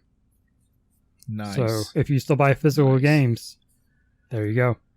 I want to say it's like 10%, or it might be a flat value. I don't even know anymore because I buy digitally, so I don't get that discount most of the time. But I still like seeing it there when I go to buy it. I'm like, that's a good deal. Too bad I'm not buying it. It's so weird. Yeah, this episode sponsored by Amazon Prime. No, we're totally not. But I have no problem shilling out for Amazon Prime. Yeah. It is worth it. It has always been worth it, and to this day, it's still paying itself out. It is still crazy when I do. I would say 9 out of 10 items that me and my wife search for, we find Prime. And it's so crazy finding items that aren't Prime and being like, man, why did this thing take 5 days to get here? Oh yeah, that's right. This was one that wasn't Prime.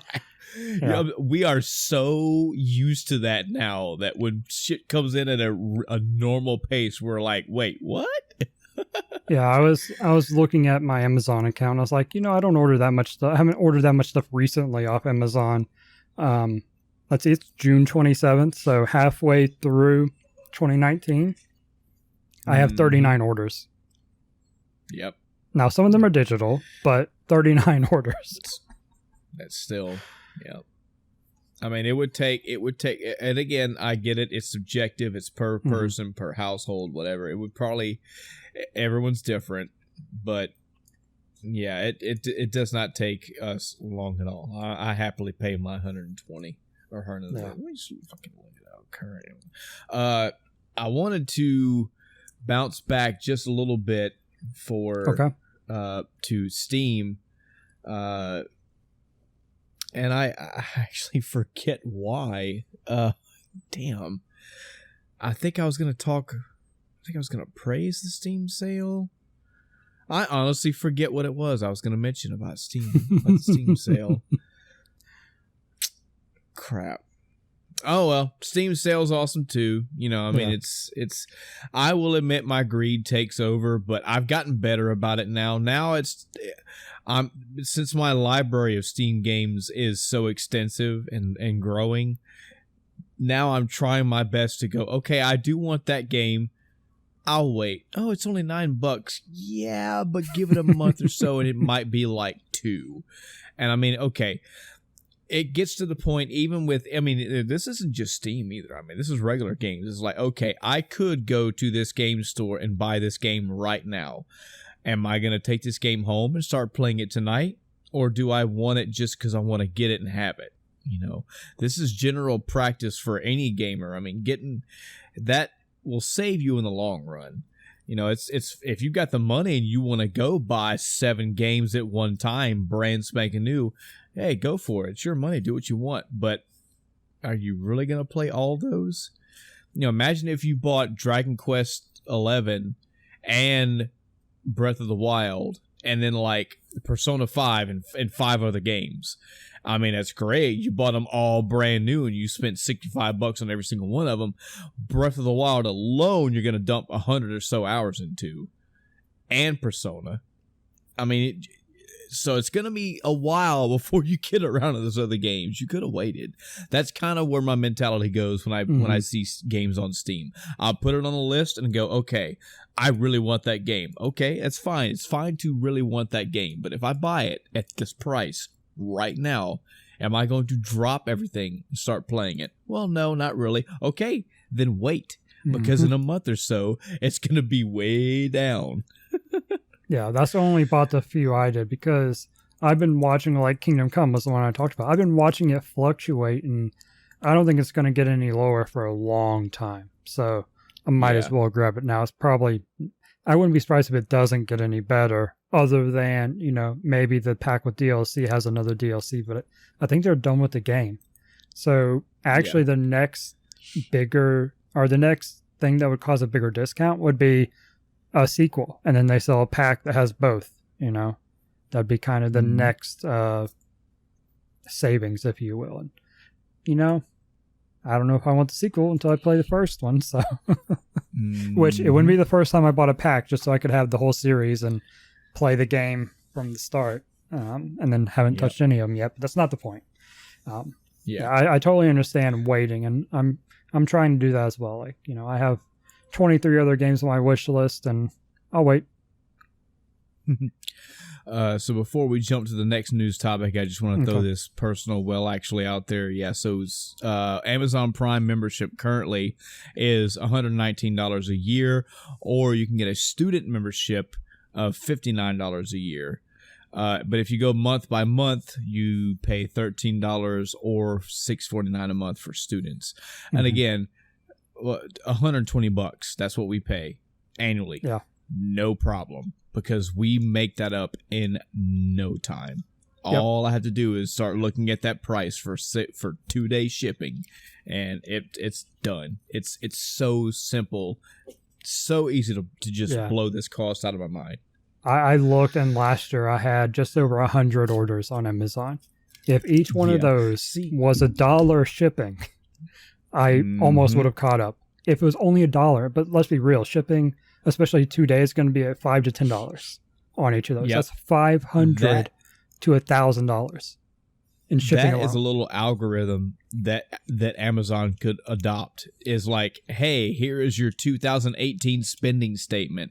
We calculated all the 2-day shipping for you for every individual item per your records. This is what you would have spent.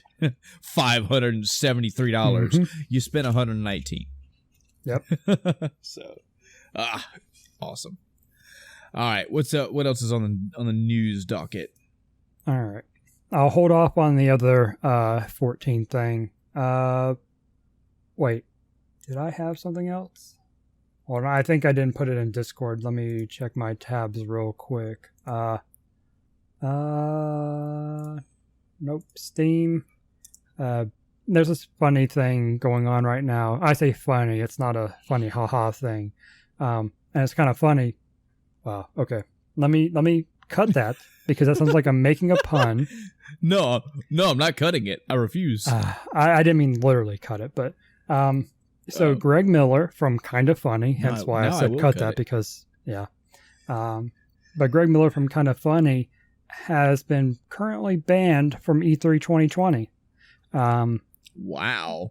Based on them saying he gave his badge to someone else to use, which, for those that don't know, Greg Miller is the guy that makes a lot of comments about him being fat and takes off his shirt a lot, so you can watch him jiggle around. Hosts a lot of events, E3 being one of them, being on stage. Once you see him, you know who I'm talking about, Greg Miller. He was the main host for EA's EA Play, whatever they did, whatever it's called that day, Saturday for E3. He was the main host for that. But apparently they're accusing him of this, and he it's been a whole Twitter thing. He brought it up on their daily news show for gaming, and basically what it looks like is someone either in a screen capture or in some photo of Greg with his badge on, took it and made a copy and was trying to use it, and it got confiscated by security. Now, with Greg Miller being a host, he has to have his badge to get into a lot of these areas, and he was hosting stuff to literally like the last minute of E3. So he doesn't know when they confiscate at this point. But obviously, I say obviously, based on what we know, it looks to obviously be just someone trying to counterfeit his badge and not something he did. And generally the consensus in the community is that if he did it, he would have owned up to it. But this seems to be a genuine mistake on the E3 side. So it's just something little interesting little piece of news going on. The funniest part of this is ESA is the organization that runs E3, but their Twitter handle is like the ESA, and he accidentally tweeted ESA, which is the European Space Agency. So he had to go back and correct them, and the ESA actually responded to one of the tweets where the person said the ESA is going to be so confused, and they responded with the thinking emoji. So really funny there. Handles matter. Make sure you're tweeting at the right people. Yep. Oh, it looks like they already fixed it. Great. Cool. As of an hour and a half or so ago. Cool. Wow. That news is no longer news. All right. All right. So I'm cutting this whole thing down. Okay. So let's talk about some more Final Fantasy 14 stuff. Yes. So apparently, Sony has announced a live-action Final Fantasy 14 TV series. Yeah, I saw this in Discord again. I was at work, so I couldn't read the article, but immediately drew back And I kind of like, really? And it's the same. Sony is partnering. Sony has their own, television stuff, studio, whatever you want to call it. I don't know what it entails, but they're partnering with Hive Mind Entertainment, which I've never heard that name before. But the important note here is they are behind Netflix's adaptation of The Witcher and Amazon's The Expanse, which I know what The Witcher is. I don't know what The Expanse is, but I need to look into that to see what it actually is, if it's any good. But the whole Witcher thing, that's its own conversation.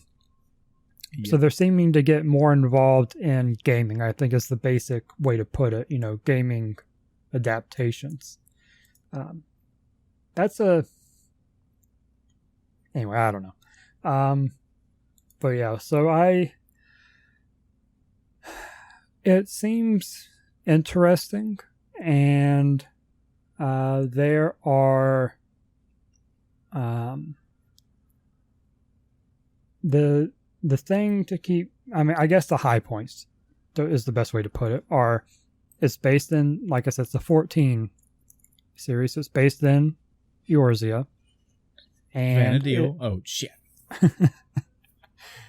I use almost all the 11 terms for 14 stuff, even though I know it's wrong, because forget learning all new terms for basically the same thing. All right, they're cat people. They're Mithra. I'm not learning a new game. They're Elven, not Elizin. I think is Elizin, right? 14 Elizin for Elven. Anyway, don't care. Yeah. They're Mithra, fight me. But yeah, so it's in Eorzea, and it takes place, don't know when in time, but it's unrelated to the game story in any way as far as this says. So it's a independent, original story set in the world. And it will explore the struggle between magic and technology in a quest to bring peace to a land in conflict. Okay. So this sounds like maybe Magitech origin type stuff? Because that seems like the biggest merge between the two. Is Magitech magical? It's part of the name. I don't know if that's actually relevant, but... Yeah, the Magitech armor, which is the main go-to for Magitech stuff in general, is somebody riding in a bipedal robot that can shoot magical beams. So, yes, magical properties are involved. Great explanation. I feel educated. Yeah, so that seems like a logical point for me. Could we see the early part of the Empire? Or, even if it's not the early part of the Empire, when the Empire became so engrossed in Magitech? Don't know. Well, I gotta tell you. My hesitation. Yeah. We're talking... So this would be interesting on a couple fronts. This would be a Final Fantasy something, live action something. That is new for my memory anyway, because Advent Children was CG, Spirits Within was CG, the Final Fantasy 15 movie was CG, so it being live action, okay, that's new, and has a potential for going wrong. And then if I take that aside and go, okay, just be open-minded, try something new. If you are going into the Magitech world, if you are traipsing across the lines of Final Fantasy VI, now I got hard brakes on. Like, whoa, back up here. If you want to do anything, make a fucking Final Fantasy VI miniseries. And if you want to do that, don't make it live action. And if you want to make it in general, like there's just... That's too precious to me. I can't get past that. I'm already making leaps about this Witcher series. Final Fantasy 6-esque, Final Fantasy 7 or 6-esque things. No, I can't. It's too close to the chest for me. Yeah. It's live action is such a risky thing. I want to say the only one recently that I really have faith in would be Halo, but that's more realistic, you know? Military's military, space is space in the broad sense, you know, when it comes to technology and appearance, or appearance of technology is what I meant to say. So, you know, you send out Marines and BDUs and all that, and that's pretty typical. You know, you only have to worry about the Spartan side of things, which again isn't super out there. You know, if you really look at the armor, it's on surface level. If we're not talking about lore and, you know, how the suits actually work, on the surface level to make something that looked realistic, not terribly out there, you know? Yeah, not far-fetched at all. So that kind of makes it easier to transition into a live action scenario. Final Fantasy, we're talking magic of all sorts. Yep. Other races, which that's kind of, I don't know if that's necessarily as hard these days. They, you know, looking at something like Guardians of the Galaxy, obviously, and that's obviously probably much higher budget than this would get, depending how much Sony wants to put into it. But still, that was pretty good, you know, on all fronts, whether it was Rocket Raccoon or Drax, which wasn't a huge change, let's be real. You know, the any of the aliens, they had these distinctive yet, you know, quote unquote realistic looking appearances. So that part probably wouldn't be too bad, but yeah, it's, you know, you call it live action, but really how much CG would there be ultimately? And Final Fantasy seems like there'd be a ton of it. And then comes the question like, all right, are they going to do it well? So. Yeah, you could definitely look at specifically Advent Children and the 15 movie and go, okay, in this setting, in this medium, you guys got it down. I mean, if they said they were making a Final Fantasy VI movie, I would strongly argue it'd have to be several movies. That's why I would say a series. And when I say series, I mean Game of Thrones, like hour-long episodes across maybe 3 or 4 seasons worth miniseries. If they did that in a CG format, I would say okay. And then I would, of course, like to think and hope, and I won't know until I watch the first couple episodes, that they are treating that with a severe reverence and attention to detail. But you tell me it's a live action thing. I'm kind of sort of getting. I mean, please, Pokemon fans, write in and let us know. But I'm kind of sort of getting Pokemon Detective Pikachu vibes, where while some people praise Detective Pikachu the movie because they seem to have done a pretty good job of melding in actual realistic looking Pokemon into the real world. The world's idea was, why did you do Detective Pikachu? Why didn't you do like a Pokemon game? You know? Yeah. And that would be kind of what my thought is for this, you know, not meaning to throw disrespect to Final Fantasy 14, but more like, there's other Final Fantasies you could start with. Final Fantasy 14 is a lot of it pays a lot of tributes to other Final Fantasies. Oh yeah. You know? I love it. Why would you so why would you go with an amalgamation as opposed to saying, you know, example, making Final Fantasy 7 a movie? Which, when you look at the damn CG trailers that we're getting for Final Fantasy 7 Remake, it practically already is. I mean, that's where my frustration with this comes in. Is like, you guys are look at God of War. Look at God of War, the video game. Look at people that have taken the cutscenes and story scenes from God of War and melded those down into a quote-unquote movie. That is not the only game. That's one of multiple games in these past, say, 2, maybe even 3 generations where they're blurring the line between video games and cinematics. And it's like, okay, you guys can obviously make this happen. Blizzard, I'm looking right the fuck at you. I mean, you kind of did it with the Warcraft movie. A little bit corny, a little bit cheesy, a little off the mark, but that it showed that you could do it.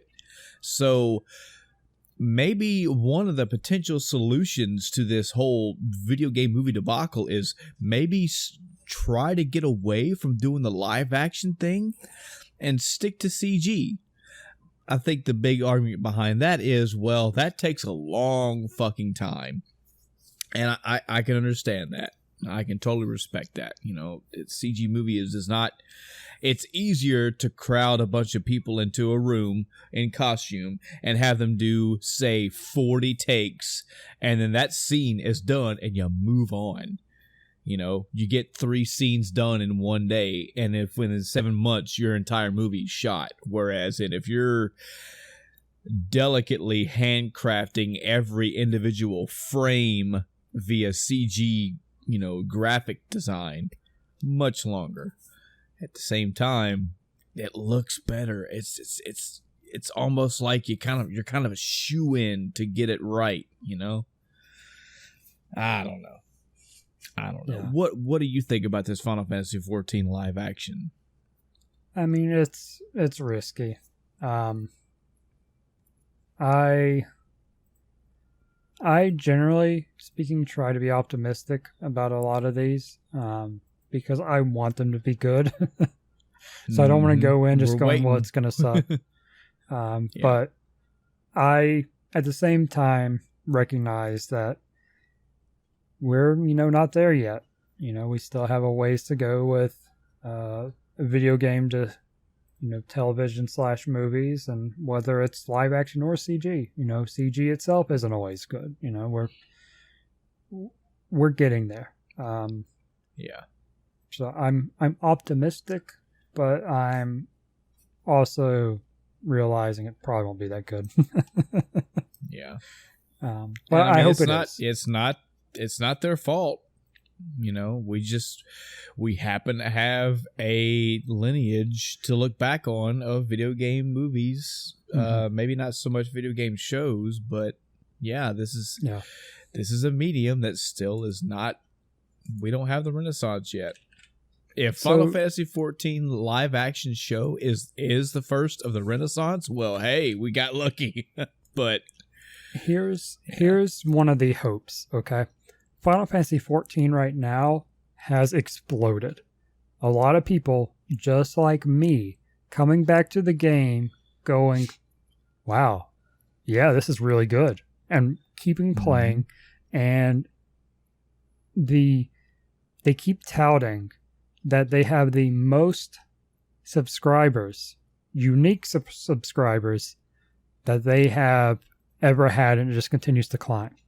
And it's not an insignificant number. I don't have it in front of me, but it is big numbers. And I can fully see them throwing this money, because 14's, if it's going to continue being a cash cow, seeing this as an investment and going, hey, you're going to make this movie and we're going to give you millions of dollars, however much you need to make this awesome.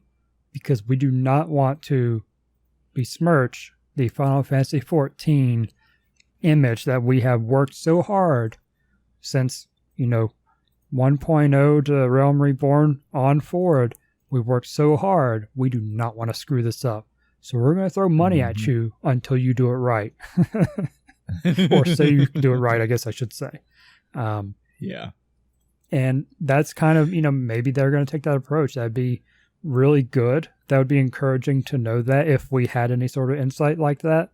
But it's one of the things just keep your eyes on, Yeah. And see what they release and what information we get over time. I think another thing that we need, and maybe you're right, maybe this game, this TV show will have this approach, and we just don't know because we're not behind the scenes. But I use and give me a little bit of slack here, audience. I realize I'm kind of romanticizing a bit here, but from what I've gathered from my readings, my viewings, my discussions about Cyberpunk 2077 is that the creator of that tabletop game is in the mix of that game. Maybe not so much I'm not saying that they need to be an overlord about it, but maybe sometimes that's kind of needed, where I've heard tales of, they designed this thing, a combat system, a gun, whatever. And he was like, all right, I want you to design the gun, go. And they do it. And they bring him back to him, and he looks at him and goes, this is not what my vision is. This is not what the game that I created was about. This is not what I'm going for. Scrap it and get it right. And they come back, and he goes, that's what I'm talking about. That's what the spirit is. Maybe in that regard, maybe that's what these video game movies need, or TV shows. Yeah.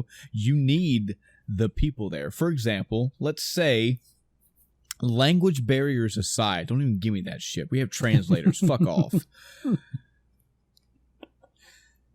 Let's say that they decided to make another Mario movie. Whoa, hold on. Before you run, don't stop the podcast. Let's say that you made it CG. Hell, make it fucking cartoon hand animated. I do not give a fuck. But you don't make it live action. You make it CG or make it animated. And then, okay, Mario is a hard case to go with, because Mario kind of has a pretty cut and dry story. Princess is missing, go rescue, end of day. There are a couple Mario games that kind of have a little bit of story to it, a little bit. So maybe Mario itself is not a good one to go for. What about, say, Zelda? There you go. So when you decide that you're going to make a Zelda game, silent protagonist right off the bat, and the big Hollywood goes, no, we gotta have, excuse me, princess.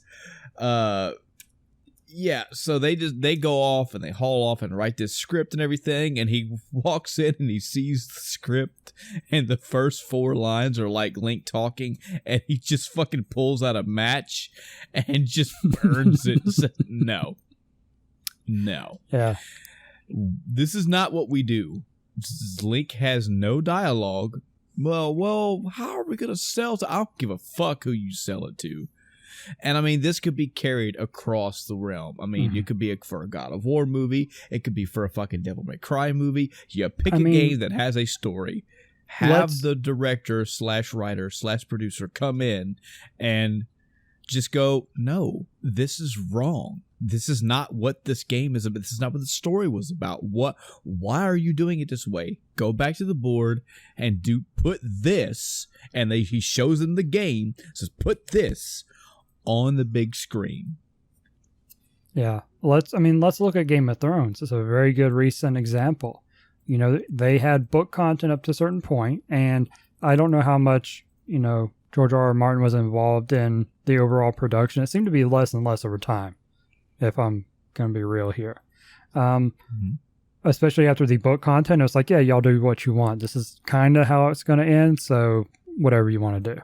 If he had more hands-on, then we may not have had the debacle that the last season was, And it's kind of the same mentality.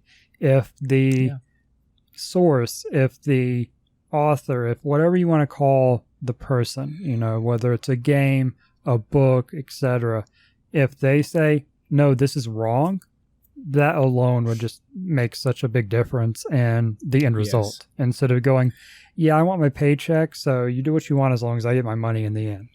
Yeah. Have some passion. Because it's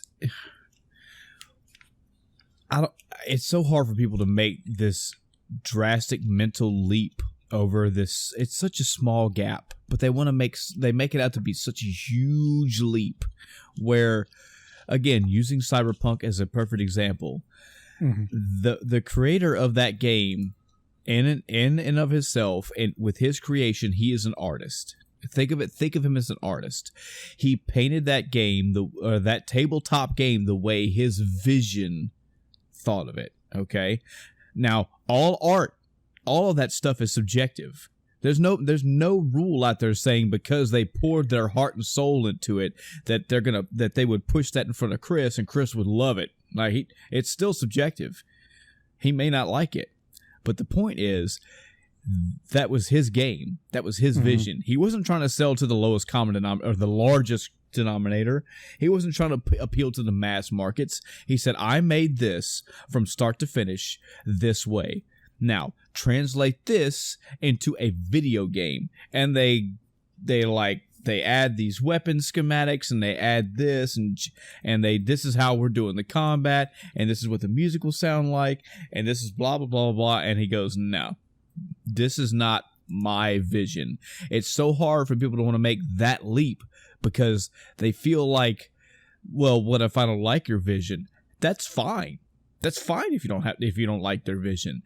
And they're not saying that I demand you take this as my vision because my vision is superior to what you would write. The idea is that I have a strong, dedicated fan base that is used to ABC. I'm not going to let them just make XYZ because XYZ makes more money. That mentality is what needs to be carried over into the movies. You know, we as the gamers are the people. We are essentially the tabletop cyberpunk fans.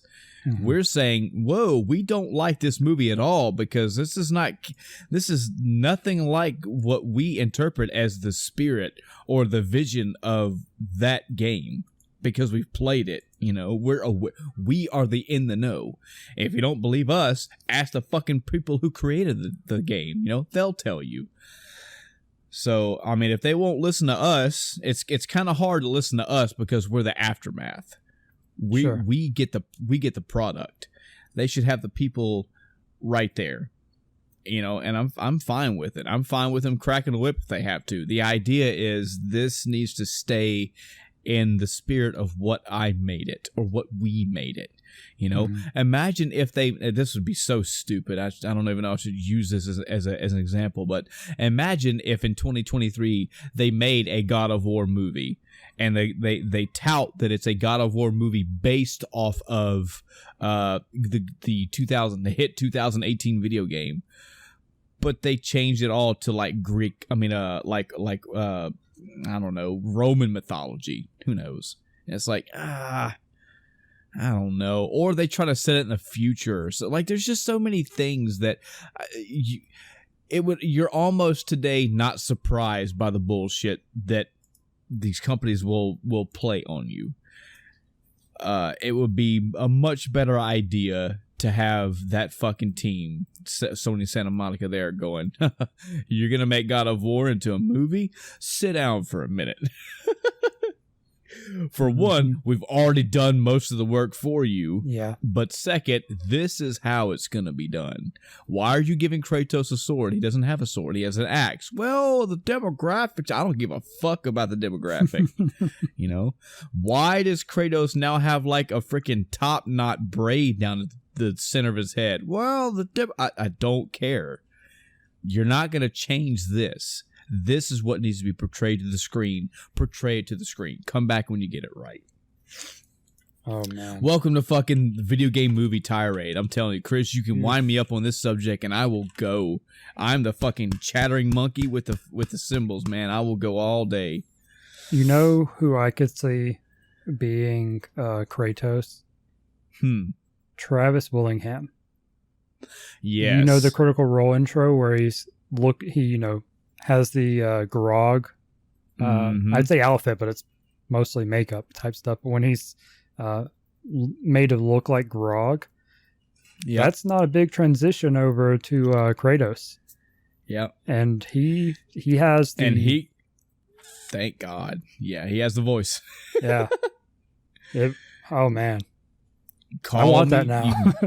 Dude, you can call it shallow if you want to. When you're trying to match these things, you need to match them full stop. Mm-hmm. And there is a severe intimidation to the voice of this new Kratos.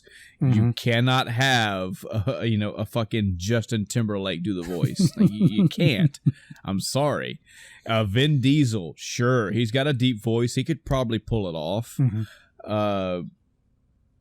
I mean, like, okay, Jason Momoa, I could probably see him as Kratos. He could probably fit the bill. If you shave the head and give him the beard and give the white skin, and I could see him pulling it off.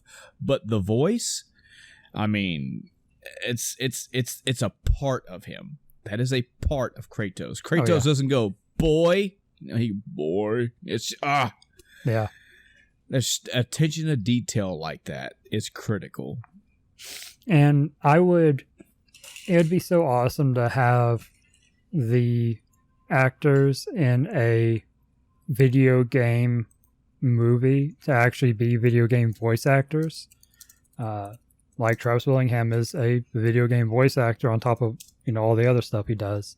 I don't actually know his IMDb, so I don't know what, non-gaming productions he's been a part of. But, he's Thor in the new Marvel game. He's all these characters that he's played and, D&D stuff he's done.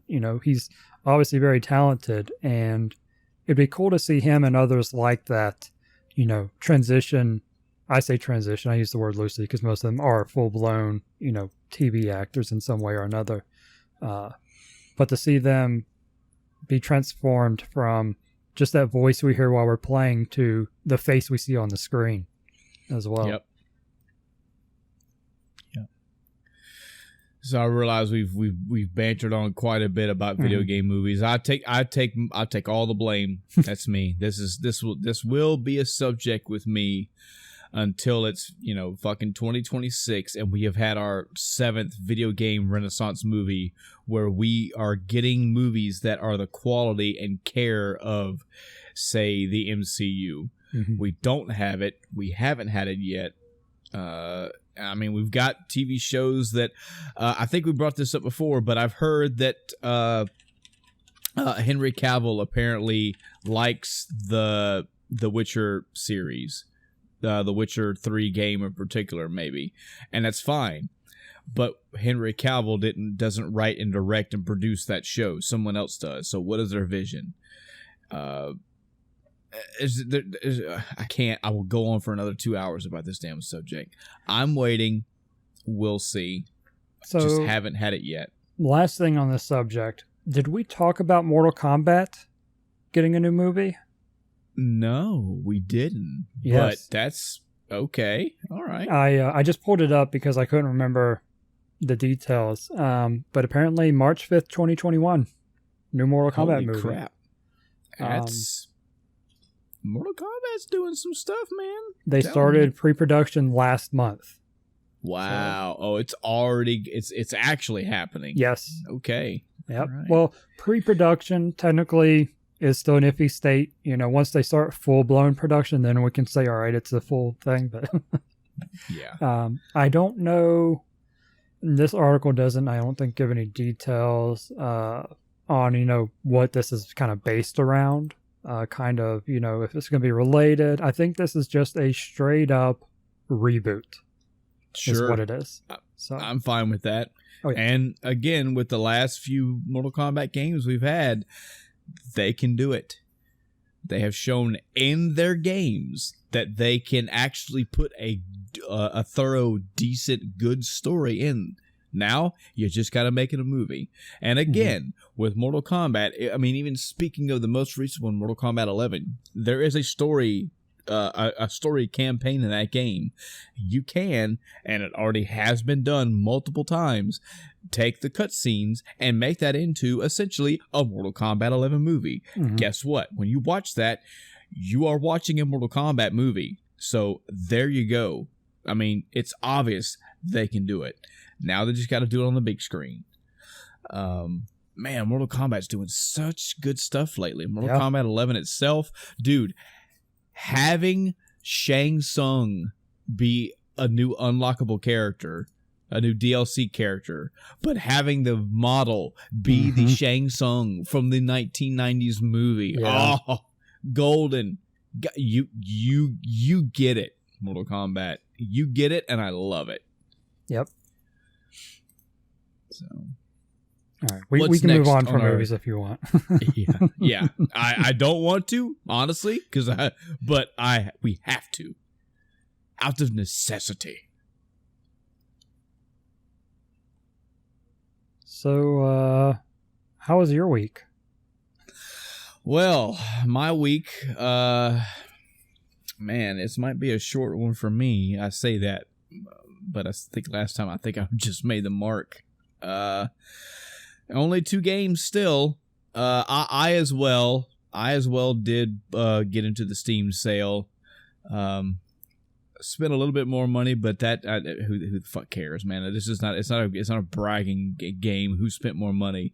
I did get a good handful of games. I don't know why I did. I honestly think us recording is what started me doing it. But apparently, I had been leaving Steam closed on my computer constantly. So when the Steam sale popped up and I opened up Steam on my computer, I had about 39 something games that had to be updated. Yeah. On top of installing the new games I just bought. So yeah, my Steam was busy for about a good 2.5 days. So yeah. I can't think of anything that was like extremely important that I purchased, and just in case I'm gonna fuck up the recording, I'm not gonna open up Steam right now. But I know an odd game. I would say for me, it's odd only because I've never played any of these, never talked about them. I've only heard through word of mouth, maybe even some YouTube videos that they're good. I did buy God Eater 3. Apparently these God Eater games are really fucking good. I thought about buying that one. Yeah, they seem to be very giant boss combat oriented type games. So yeah, I figured, what the fuck? I think that was my bigger purchase. I think that ran me like $30-$35 or something. So I'll get around to trying that one out, and who knows, maybe that'll be really, really good, and I'll go back and play the second and the first. And I didn't do any homework. That was a complete fucking shit out of my ass game to go buy. I don't know if I need to play those in sequence or what, but either way, it's on there. So, you have Discord on your phone, right? So you can. Yes. I just pasted in the list of games if you want. So, I'm not sure if there's anything else you want to reference. Oh, sweet. Darkwood is another one that comes to mind. I think that was supposed to be a horror style game, and I tell you, after playing oh man, I really should have opened up my own Steam, because now I can't remember the name of it. It's a sneaking style horror game. There's 2 of them. Damn it. The whistleblower was the DLC for the first one. Maybe that's I'll Google Foos. Outlast, thank you. Yep. I'll tell you, I forget what game it was, but I did mention it on the podcast months ago. I had played Outlast 1 and 2 almost back to back, and those games I enjoyed both of them. And I'm telling you, I had some genuine horror moments in those games, very intense moments, because there are plenty of times that you're hiding from enemies, and it's got the thing where you're in a locker or under a desk or behind a wall, and somebody is stalking you or trying to find you, and you're hiding and running. And those games were filled to bursting with that mechanic, with that gameplay style in mind. And I forget what game I played after. Oh, it was Dishonored, which I know different tone. I know that, but there was so much stealth combined with severe intensity in Outlast 1 and 2 for me, that when Dishonored, I was playing through it and trying to do the stealth, and there was no intensity. I was, sure, for lack of a better word, I was bored going through it. So I have been off of Outlast for quite some time now, probably a year or more. And I honestly haven't. I know that I picked up I saw Darkwood, either a trailer or somebody playing it or something, and went, I'm interested in that, so I picked that up. I hope that I have backed off of Outlast long enough for me to have a good, genuine impression of this game. But that's one that's been kind of on my list for a while, and I've genuinely been waiting for it to be on a Steam sale to try out. I have recently found a channel, and unfortunately I've found about 10 or 15 YouTube channels lately, so I can't keep track of them all. But as a side fan of the EDF games, the Earth Defense Force games, I saw this Earth Defense Force 4.1. I really wish I could give the proper credit to the channel that recommended it, but they played through it, and I saw the gameplay, saw the changes, and was interested, so I went ahead and picked up a couple of those. I finally picked up Into the Breach, which that was, I think that was one of the Game of the Year or Game of the Year nominees for last year, maybe the year before. I've heard good things about Crosscode as well, so I picked it up. So yeah, I've got a few games in my library to check out in time. Maybe soon. Who knows? So yeah, on to the games that I was actually playing.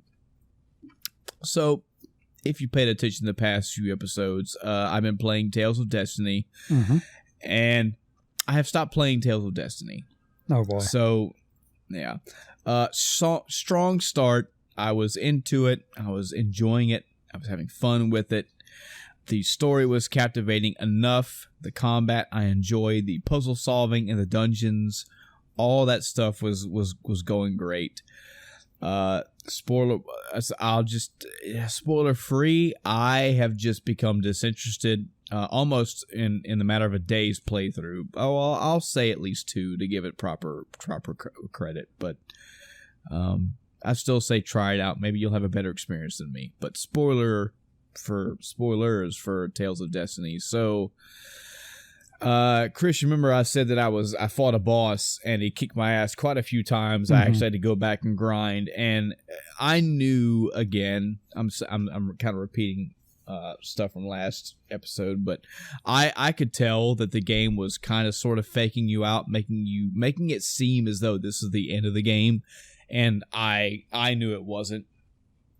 So after that point in the game, I want to say maybe the next act or 2, stuff started getting a little bit out there, a little bit too much shit being thrown at me at one time. A little bit of the story going kind of too much shit to keep up with, I guess. And it's such a shame because I feel like this story was going on a pretty straight and narrow. But it just, the last time I played, I was in this massively long story sequence where I didn't even know who the fuck the character was that we were talking to. I was like, who are you? Why? I don't remember you at all. I don't remember why I'm supposed to care about everything we're talking about. The world has expanded at this point. I mean, there's like a floating, flying island thing that you're now traveling across, and the direction that you're supposed to be going, the paths you're supposed to be taking, the just in general, the direction started to get a little bit convoluted. I didn't understand everything I was supposed to be doing. And again, this is all subjective. I am a dumbass. This could be just me, but I actually had to break out a fucking guide for this a couple times and was like, where the fuck am I supposed to be going? Like, where is this other place that they told me I was supposed to go? I guess I should have wrote this shit down because the shit sprawls and the exits and entrances are scattered around this area. And I'm like, where do I have a choice where I'm supposed to go and I picked the wrong one, or I don't know. It should just start to get a little bit too out there for me. I did have one breakout moment as well where I was in this area trying to solve this fucking puzzle, and I was running back and forth trying to get the clues to figure out this fucking puzzle, and come to find out the damn puzzle itself, the solution is unfucking solvable. Like, the code of it is written wrong. So when I look the code up, even the damn guide tells me, "Oh yeah, by the way, you're gonna run this puzzle. You might as well just look here because you're not gonna be able to figure it out." They fucked the game up, and I'm like, wow. Imagine if this was 1997 or whatever, and I didn't have the internet accessible. Mm-hmm. Holy shit! So, yeah. So there was that, and. Oh man, I was thinking of something else. The icing on the cake for all that is, again, the thing that I complained about last episode, is that I don't mind going through an area that has a lot of puzzles. You know, if you have a castle and your castle is 20 floors high and every floor has a puzzle and most of those puzzles across the floors interact with each other, yeah, I'm all down for that. I'm up for the idea of running all over the place trying to figure this shit out. But when I fight an enemy, and then I take 7 steps and fight another enemy, and take 15 steps and fight another enemy, and take 3 steps and fight another enemy, and I'm just trying to get across this floor to get to the stairs to get to the next floor. And then you use an item that decreases the amount of enemies you run into, and that basically halves everything I just said. I still could not find any way to not have random battles, random encounters, and I realize that is a newer age gamer baby whiny complaint, but there's got to be, I know at least Chris can understand, there's a frustration point when you're like, I'm so close to figuring this out. Yeah. But every time I move, I get a fucking random battle. The random battle starts, the fucking motion in the screen happens, the people in the field get shown, like, here is another 3 to 4 minutes out of my time. Thank you. Let me get back to running around. Okay, I know I need to take this left up here. All right, I think that door is open. Let me get that. Oh, nope. Another random battle. Here's another 4 minutes. I have to sit here. It just... And finally, the biggest takeaway is that I started to grow disinterested to severely disinterested in the story in general. And I wasn't having fun. And that's titular for a couple things happening in my life right now. But yeah, I wasn't into it. The fun of the battles was being lost. The story, I was like, let me just fucking get through this and I'll read it and go, yeah, and then I'll just get back to solving this dungeons puzzle. And so I have put that aside. I don't know if I'll ever pick it up again, because this makes, I think in my history, about the 3rd time that I have tried to make my way through this game. I don't know how much more I have left. I could be at the very end. I don't know. But you gotta grab me. You gotta hold me. You gotta hook me all the way through, game.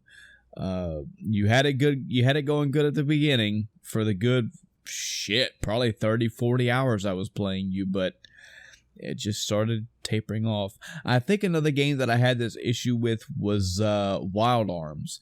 Like, Wild Arms, oh man, such a good game at the start.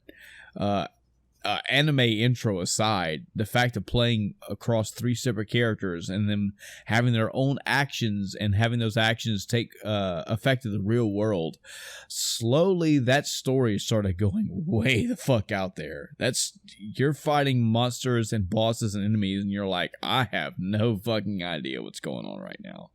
This, to a lesser degree, also suffered from that problem for me. I honestly, having said all that, again, I still recommend it. It could be just my lack of understanding. It could be my memory.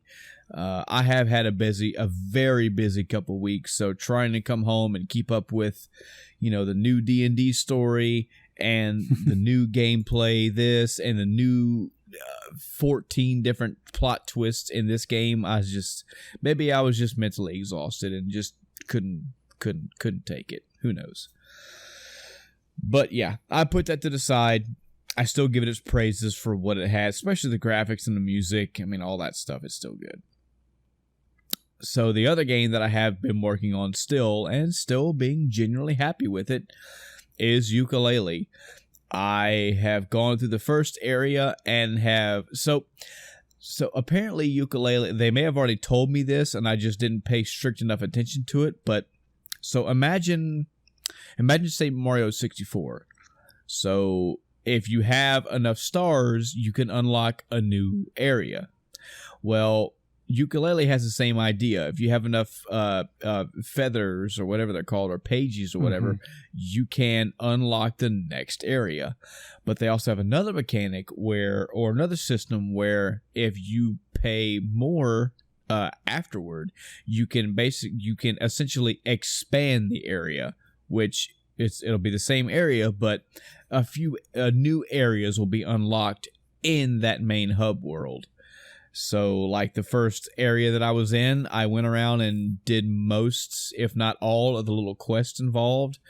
And I was like, all right, I'm ready to move on and go find something else. Let me go find the lava area or the ice area, the water area, whatever new area that I'm going to be spending a few more currencies on and then opening up.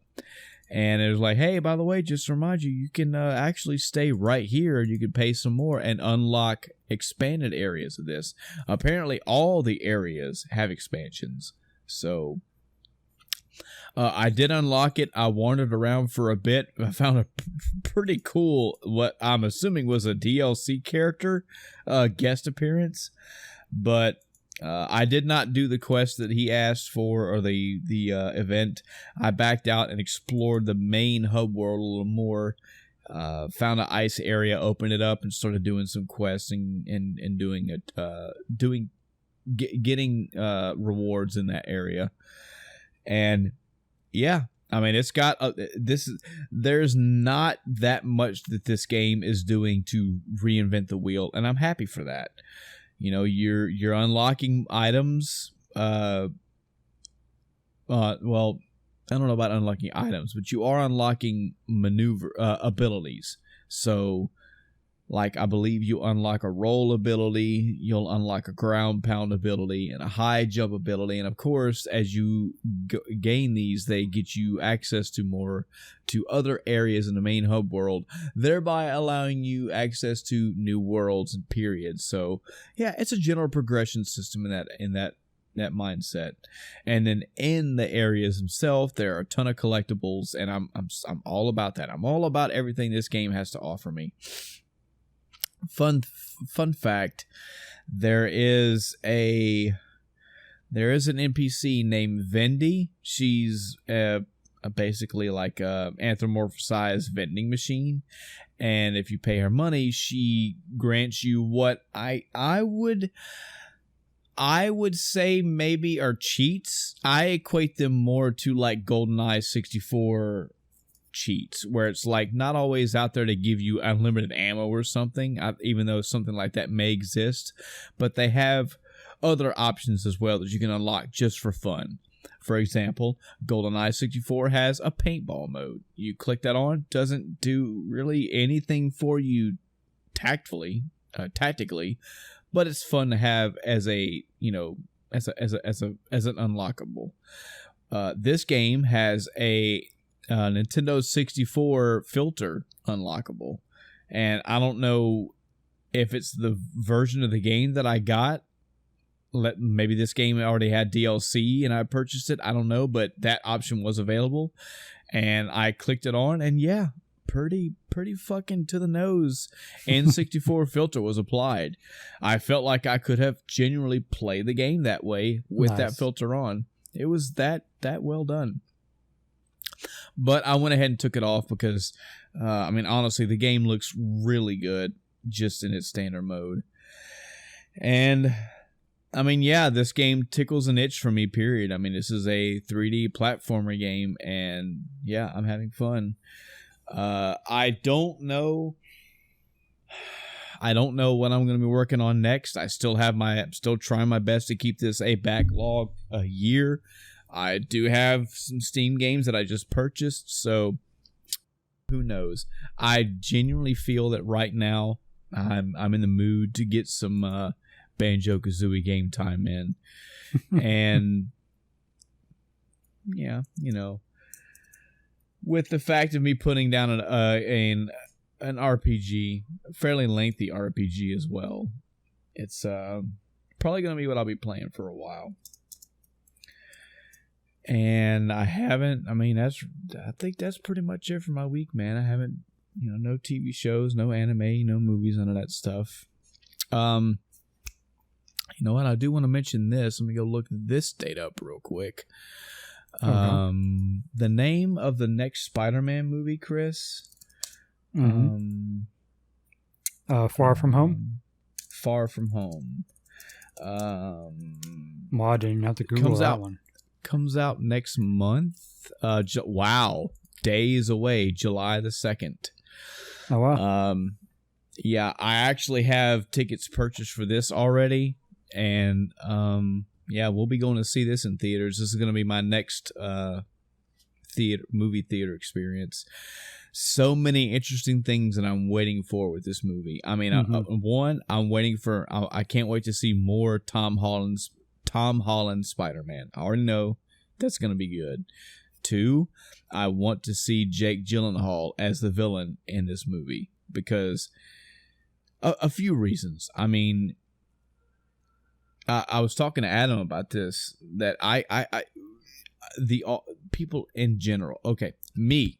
When the last Spider-Man movie came out, I was being a little shit when I heard that it was the Vulture that was going to be the featured villain. It's like, man, the Vulture? Come on. Spider-Man has such a huge rogues gallery. There's obvious ones, obviously Venom. But, Doc Ock. Look at the fucking Spider-Man game we just played. Doc Ock is so good. But there are so many villains to go for, and you went for the Vulture. Oh, boy. This is going to be so fucking mediocre and average. And then I heard it was Michael Keaton playing the Vulture. I said, oh, well, okay. Michael Keaton can act his ass off, so maybe this will be good. Then the movie came out. Holy shit. Was that good? So based on that, now you've got another stellar actor. I fucking love Jake Gyllenhaal. I don't think there's a movie that he's been in. There isn't one movie that he's been in that I did not like his performance in, and he's gonna be playing the villain. So I can't wait to see that aspect of this movie.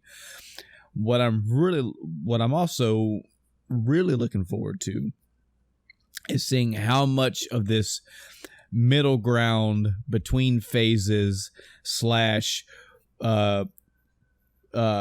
up for the next phase of phases that this movie will potentially show. I have good feelings about this movie. Again, we don't have much else to go for this year. The big one's already done. Yeah. But yeah, I'm looking forward to this one. And I also know that this stuff is good because my wife has made mention on a few occasions that, she's not really into Spider-Man in general. As far as, she's not a huge comic nerd, period, but Spider-Man's been kind of whatever. But the last Spider-Man movie and Spider-Man in these Avengers films, oh, she's all about it. So when I told her we're going to go see Far From Home, she was very interested.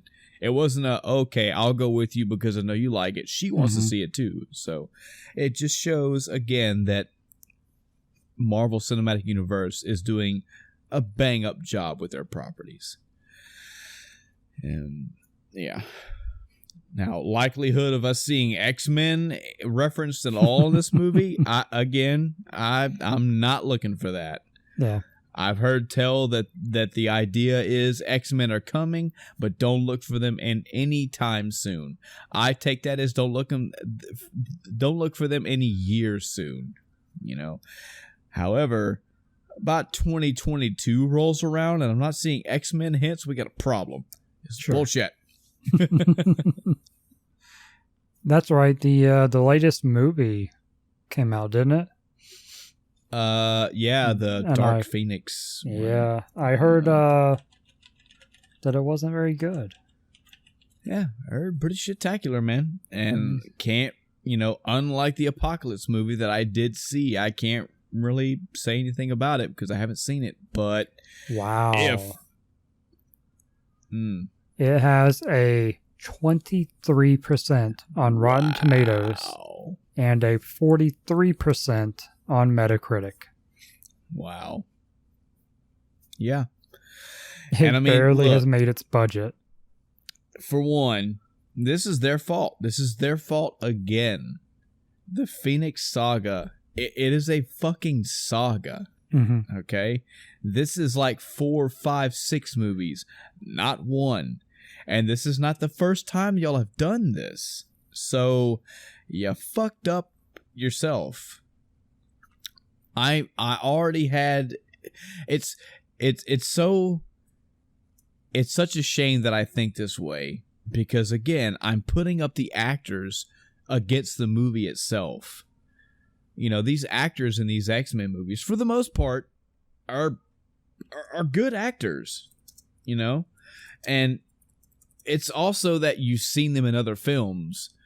And you're trying your best to make cases for like, okay, well, there are good actors. Yeah, but how are they in this movie? Okay, they're good in this movie, but that still doesn't make this movie good. You got fucking James McAvoy, Michael Fassbender, bam, right there. Awesome. Top, right off the gate. They are good. And even in the Apocalypse movie, for the most part, they were good in their roles. But every fucking thing else in that movie sucked. And I was that petty asshole that was like, yes, when I saw the art for the screenshots or whatever the fuck I saw, and it's like, oh, that's Apocalypse in this movie, I'm not gonna like it. Well, that was like a costume variation. It's just their stylized version of one of Apocalypse's costumes. And I'm like, you're fucking up. I realize it is a cartoon, and I realize that X-Men are from the 90s, but sorry, not sorry. If you tell me Apocalypse is coming to the theaters and I don't see him with that fucking classic blue armor on and the fucking pipes coming out the back to the neck and the fucking big ass metal plate on the front of his neck and the blue lines across the mouth, and I don't hear him with that reverence in his voice, that's I am the eternal short. That's what we want, and that's not. We didn't get that. They tried a little bit. It did not work. And even he was a great actor. But it just shitty writing. And I see that when I saw that when I saw this Dark Phoenix. I could see, number one, this is a saga that you're cramming in one movie for some reason. But it just, yeah. I don't think we have to worry about this too much anymore. I mean, I think this is kind of done, so maybe now we don't have to worry about being upset at Oscar Isaac and James McAvoy and just be like, can y'all go do something else and get away from this trash fire? Yeah, their budget was $200 million, and the box office, when I googled, came up as $233 million. So, yeah. $33 million profit right now. Yeah, it's in the hands of the MCU, and I think now we are fortunate that all we have to do is give it time. The good shit's coming, man. It's not coming immediately, but it's coming, and I can't wait. I have no choice but to wait. But I definitely can't wait till it's a decade or so from now, and we're like, man, we are going to see the whatever saga finale. And man, can you believe, man, they have so many X-Men in here, so many Avengers in here, Deadpool's in here. Like, wow, I can't believe they finally did it. And look, Wolverine is in his costume, and fucking Thor's in his costume, and etc. And yada, yada, yada. I have faith, man. I have faith. So, well, damn, man. I think that's going to do it for tonight, man. Pretty good. Audience. Comic book movies, video game movies. Do us the justice that we can't, because we're kind of sort of limited to time here. What are your rants and ravings and spiels about, these franchises, these industries, especially the video game to movie industry? What are some good things about it? What are the bad? Obviously, tell us all the bad things about it. What things are you looking to see changed? How would you see them changed? I mean, you got to think. Me and Chris are fucking armchair directors here. We're talking big game about how we want the video game movies to be better. But I mean, we're not writing them, we're not producing them or directing them. So, still good conversation.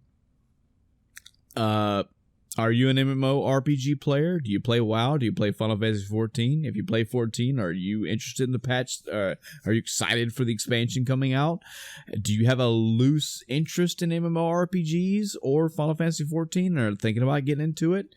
Do you have any questions for me, or definitely for Chris, because he's in it right now, that may sway you into playing yourself? What games are you playing? What did you buy from the summer Steam sale? Do you abstain from it because you've already spent too much money? Anything and everything we talked about tonight or previous episode, anything you want to talk about in general, gaming, anime, comic, whatever related, we love to hear anything from you. Love to talk to you. Love to engage in conversation. There are many ways that you can make that happen. One of those is Facebook. You can go to Facebook and type in End of Time Cast. You can post on our wall, send us a message, and we make our post updates there for the episode. So maybe you found this episode right here. We have an email address. You can email us at endoftimecast@gmail.com. That's endoftimecast@gmail.com. No funny numbers in there. Just spell it like you heard it. We still have a Twitter page. You can tweet us. You can retweet us. Our episodes are being converted into video and then being uploaded to YouTube, so you can listen there as well. And you can leave comments on the YouTube videos. At this point, you should be able to go to Google and in quotations, type in End of Time Cast, and there's quite a few avenues for you to listen to us, download us, and comment, or even email us. We'd love to hear feedback from you. It's such a strong force to have audience engagement, because that's what we're doing this for. It's what I'm doing this for, definitely. So yeah, that's gonna do it for tonight's episode, and until next time, I'm Michael. And I'm Chris. Good night, everybody.